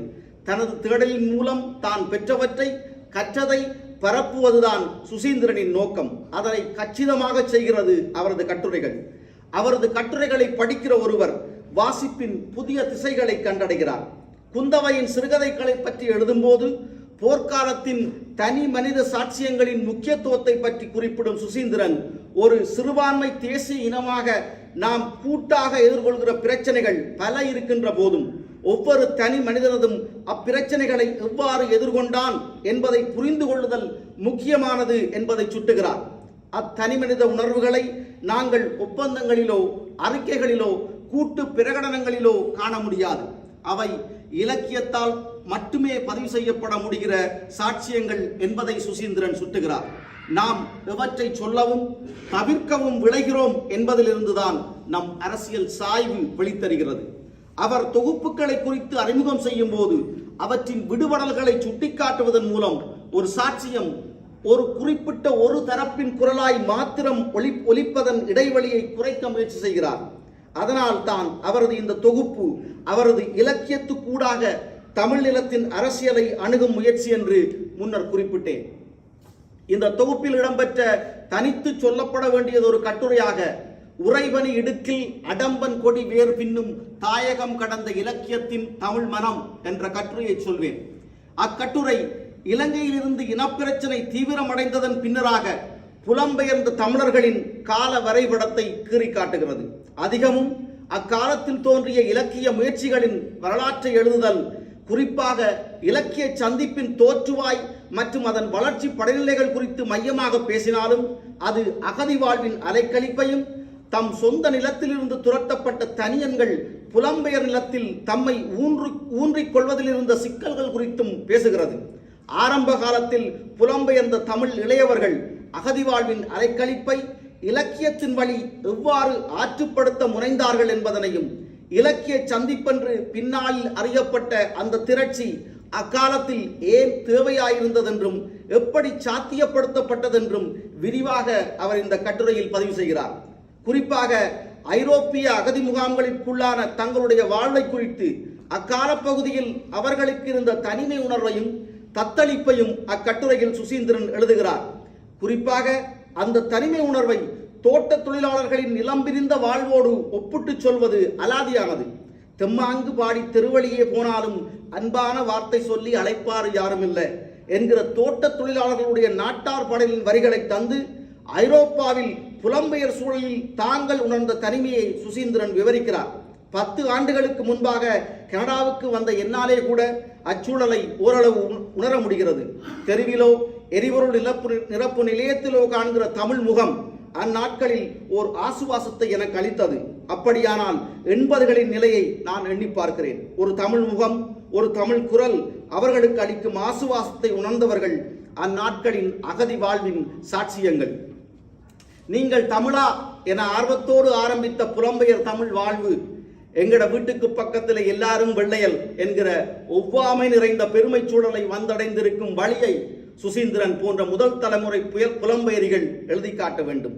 மேற்சொன்ன விரிவாக இல்லாவிட்டாலும் சுசீந்திரன் தொட்டு செல்லும் ஐரோப்பிய அகதி முகாம் சூழலை முழுமையாக புரிந்து கொள்ள லதா அருணாச்சலம் மொழிபெயர்த்த பிராவலம்ஸ்கி விடுதி புத்தகத்தை அகதி முகாம் புத்தகத்தை எனக்கு உதவியது.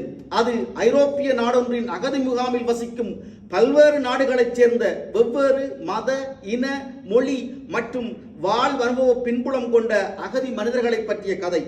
அகதி வாழ்வை பேசுவதில் முக்கியமான புத்தகம் அது. சுசீந்திரன் போன்றவர்கள் அந்த வாழ்க்கையை விரிவாக பதிவு செய்ய வேண்டும். அது அவர்களுடைய கடமை என்று நான் கருதுகிறேன். ஏனெனில் நாம் சந்தித்த போர் அலைத்த வாழ்வென்பது மறதி நோய் பிடித்த மனிதர்களால் திரும்பவும் தொடங்கப்படக்கூடிய ஒன்று. சொல்லப்போனால் வரலாற்றின் வட்டப்பாதையில் சுற்றி கொண்டிருக்கும் ஒன்று இலக்கியம் என்பதுதான் மறதி நோயின் மருந்து. மக்களின் மறதியிலிருந்து பிழைக்கும் வித்தை அறிந்தவர்களே சொற்களின் எதிரிகள் மற்றும் தணிக்கையாளர்கள். அவர்கள் ஒற்றுமையின் பெயரால், தேசத்தின் பெயரால், துரோகத்தின் பெயரால், தோல்வி மனத்தின் பெயரால் சொற்களுக்கு பதிலாக துவக்குகளையும் சிந்தனைக்கு பதிலாக வன்முறையையும் பிரதியிட துடிப்பவர்கள். எனவே நாம் போர் நம்மை அழைத்து சென்ற துயரடர்ந்த பாதையை திரும்ப திரும்ப மறதி மனத்தின் முன் காட்சிப்படுத்த கடமைப்பட்டிருக்கிறோம். ஏனெனில் இலக்கியம் எனப்படுவது மறதிக்கு எதிராக சொற்கள் கொண்டு செய்யப்படும் போர். தக்கிஜிரோ ஒனிஷாவினை முன்வைத்து எழுதப்பட்ட எவ்வகையில் அமையலாம் பொறுப்பு கூறல் என்ற கட்டுரையில் சுசீந்திரன் இவ்வாறு எழுதுகிறார். பலி கொடுப்பதற்கான தேவை உருவாகிற போது பல நூற்றாண்டுகளை கடந்த பன்னெடுங்கால வீர பிரதாபங்கள் மீள உயிர்ப்பிக்கப் பெறுவது நடைபெறும். உண்மைதான். வீரயுகத்தை கொண்டாடி திளைப்பவர்கள், சமாதானத்திற்காக சண்டை செய்தவர்கள் இருவருமாக சேர்ந்து சொற்களை கூண்டில் அடைத்து வீண் பெருமிதங்களின் வழியாகவும் உரிமை மறுப்பின் வழியாகவும் இரத்தத்தின் பாதையில் நம் வருங்காலத்தை மாற்றி அமைப்பதற்கு எதிராக மானுட நேயத்தின் உலகத்தை வரைவதற்கு நம்மால் செய்யக்கூடியது நினைவூட்டல் மாத்திரம்தான். அதனை செய்யும் சொற்களாகத்தான் சுசீந்திரனின் சொற்களை நான் காண்கிறேன். நன்றி, வணக்கம். நன்றி அகிலன். நாங்கள் எங்களுடைய இறுதி நிகழ்வுக்கு வரலாம். புத்தகத்தை வெளியிடுவது. இந்த புத்தகத்தை வெளியிடுவதற்காக நாங்கள் திருமதி பெர்ராயசிங்கம் அவர்களை அழைக்கிறேன்.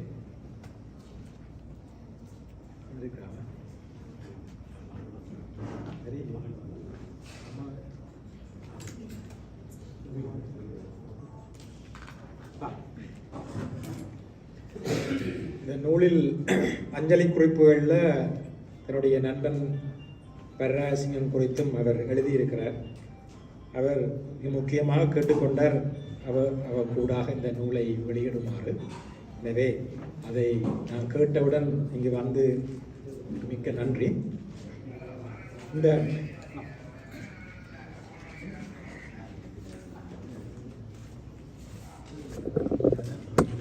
பிரதிகளை பெற்றுக்கொள்வதற்காக நான் நெடுந்தீவு சங்கத்தைச் சேர்ந்த ஆனந்தன் அவர்களை நான் இங்கு அழைக்கிறேன்.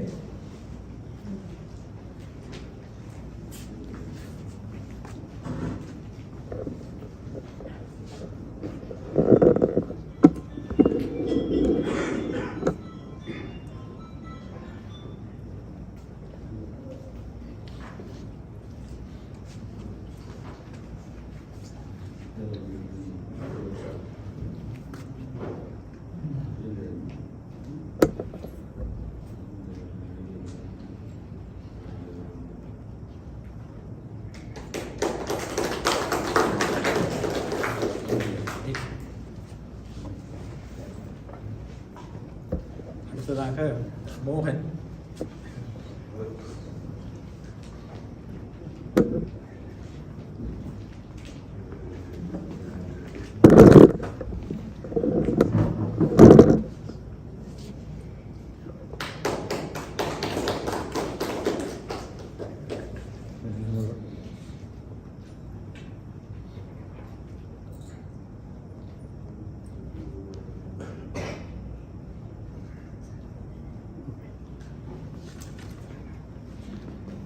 அடுத்ததாக இன்னொரு மோகன் சுப்பிரமணியம்.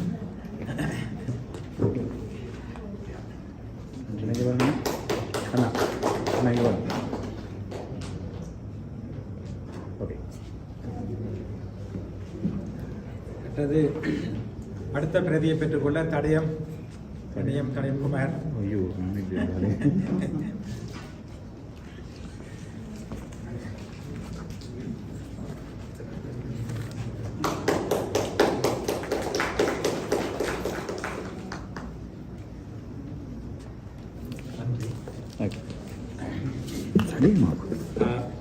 மிக்க நன்றி திருமதி பிரகாசிங்கம் அவர்களே. எங்களுடைய அழைப்பை ஏற்று வந்ததுக்கும் இந்த நிகழ்வு சிறப்பித்தமைக்கு மிக்க நன்றி. இனி இந்த நன்றி நவலின் நேரம் இந்த கோடை இந்த வார இறுதி நாளில் எங்களுடைய அழைப்பை ஏற்று வந்த உங்கள் அனைவரையும் நான் நண்பர் சுசீந்திரன் சார்பாகவும் திடம் சார்பாகவும் நன்றிகளை தெரிவித்துக் கொள்கின்றேன். மிக முக்கியமாக ஒரு நன்றியில் மிக முக்கியம் எங்களுக்கு தொடர்ச்சியாக எங்களுடைய நிகழ்வை பதிவு செய்வதும் எங்கள் நிகழ்வை மக்களுக்கு கொண்டு செல்வதும் மிக முக்கியமாக பங்காற்றி வரும் தடயம் இணையத்தைச் சேர்ந்த குமார் கிருபா ஆகியோர்களுக்கு எங்களுடைய மிக நன்றி. இறுதியாக ஒரு ஒலி குறிப்பொன்றை அனுப்பியிருக்கிறார் சுசீந்திரன். அதை நாங்கள் இப்போ இதில் போட போகிறோம்.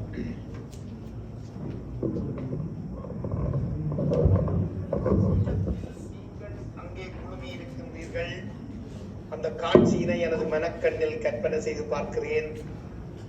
நண்பர்களே, பெரியோர்களே, உறவுகளே, என் ஊரது நெஞ்சங்களே, இப்படியாக அங்கே குழுமி இருக்கின்ற உங்கள் எல்லோரது முகங்களையும் எண்ணி பார்க்கின்றேன். ஒரு குறள் உண்டு, நவில் தோறும் நூல் நயம் போலும் பயில் தோறும் பண்புடையாளர் தொடர்.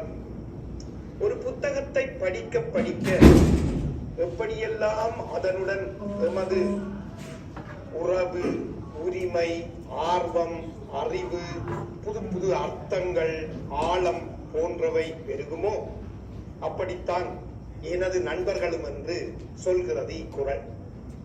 நான் இல்லாமலேயே, எதையும் அழித்து சொல்லாமலேயே இப்பெருங்கூட்டத்தினை இங்கே சாத்தியமாக்கி இருக்கின்றார்கள். அறிவித்தல், அழைப்பு, ஏற்பாடுகள் செய்கின்றனர், தலைமை தாங்குகின்றனர், தகை சார்ந்த உரைகளை நல்க இருக்கின்றனர், பெரிய புழுகத்தில் பெருமை கொள்கின்றனர், கொஞ்சம் புழுகவும் செய்வர். இப்படியாக இந்த பயில் தோறும் பண்புடையாளர் தொடர்பு இருக்கின்றது. எங்கள் ஊரில் ஒரு பிரமுகர் இருந்தார், சிவஞானம் என்று பெயர். அவர் பிரமுகர் இல்லை, அப்படி அவரே எண்ணிக்கொண்டார். நான் சொல்வது 60களின் இறுதிக்கால பகுதி. ஆர் பிரேமதாச என்கின்ற அரசியல்வாதி அப்போது ஊருக்கு வந்தார். ஊருக்கு வந்தபோது சிவஞானம் அவர்களையும் அறிமுகம் செய்து வைத்தார்கள். அதன் பின் சிவஞானம் ஒரு ஐக்கிய தேசிய கட்சியின், அதாவது UNP-யின் அவரது வட்டாரத்தில் ஒரு UNP காரர் ஆனார். எமது சிவஞானம் போல ஒவ்வொரு ஊரிலும் கனவேர் இருப்பினும் குறைந்தது ஒரு ஆளென்றாலும் ஊருக்கு இருக்கும். வேலை இருக்காது, யாருக்கும் குடும்பத்துக்கோ அல்லது தண்ட குடும்பத்துக்கோ மற்ற ஆட்களுக்கும் ஒரு சதம் பிரயோசனம் இருக்காது.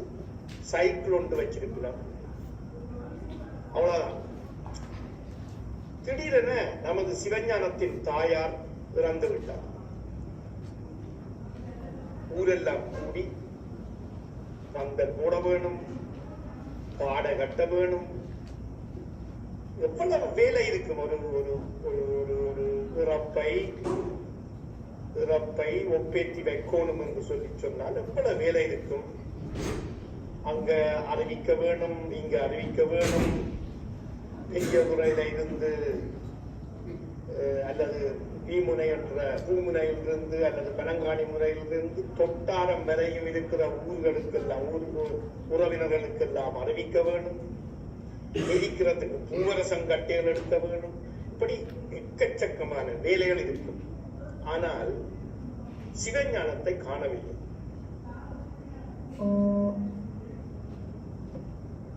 சைக்கிளையும் காண ஆள் யாழ்ப்பாணம்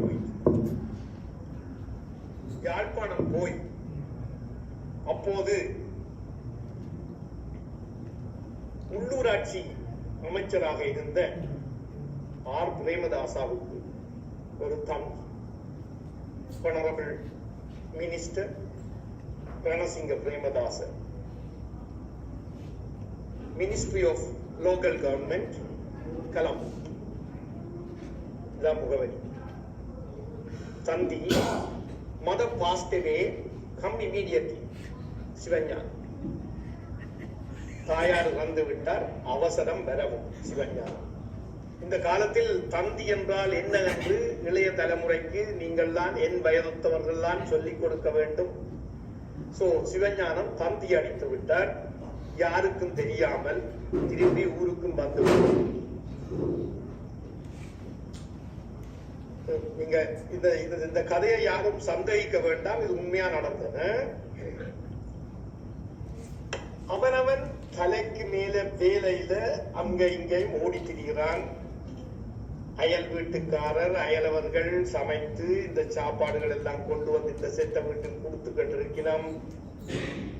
அந்த ஊர்ல பெரிய பெருசுகள் இருக்கிறோம் தானே, அந்த பெருசுகள் பெரியவர்கள் எல்லாம் வந்து என்னென்ன செய்ய வேணும், எங்கெங்க இந்த மாதிரி எல்லாம் ஒழுங்குபடுத்த வேணும் என்று சொல்லி எல்லாரும் ஒவ்வொருத்தரும் தன் தன் வேலையில வந்து மிகவும் அக்கறையாகவும் பொறுப்போடும் செயல்பட்டு கொண்டிருக்கின்றனர்.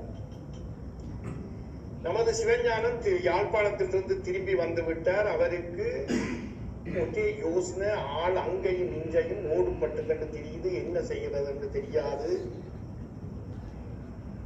அவரை பார்த்தால் இவங்கள் இந்த மற்ற வேலை செய்து கண்டு பந்தல் ஓட்டு கண்டு ஊரை மேஞ்சு கண்டு வெள்ளை கட்டி கண்டு ஆக்களுக்கு பாரத்துக்கு அந்த இருக்கிறதுக்கு கடப்பாய் அது இதுன்னு சொல்லி 1008 வேலை நிக்கிற ஆக்களுக்கு சிவஞானத்தை பார்த்தா தலையால ஊது பத்தி கண்டு வருது, என்ன செய்யறன்னு தெரியல.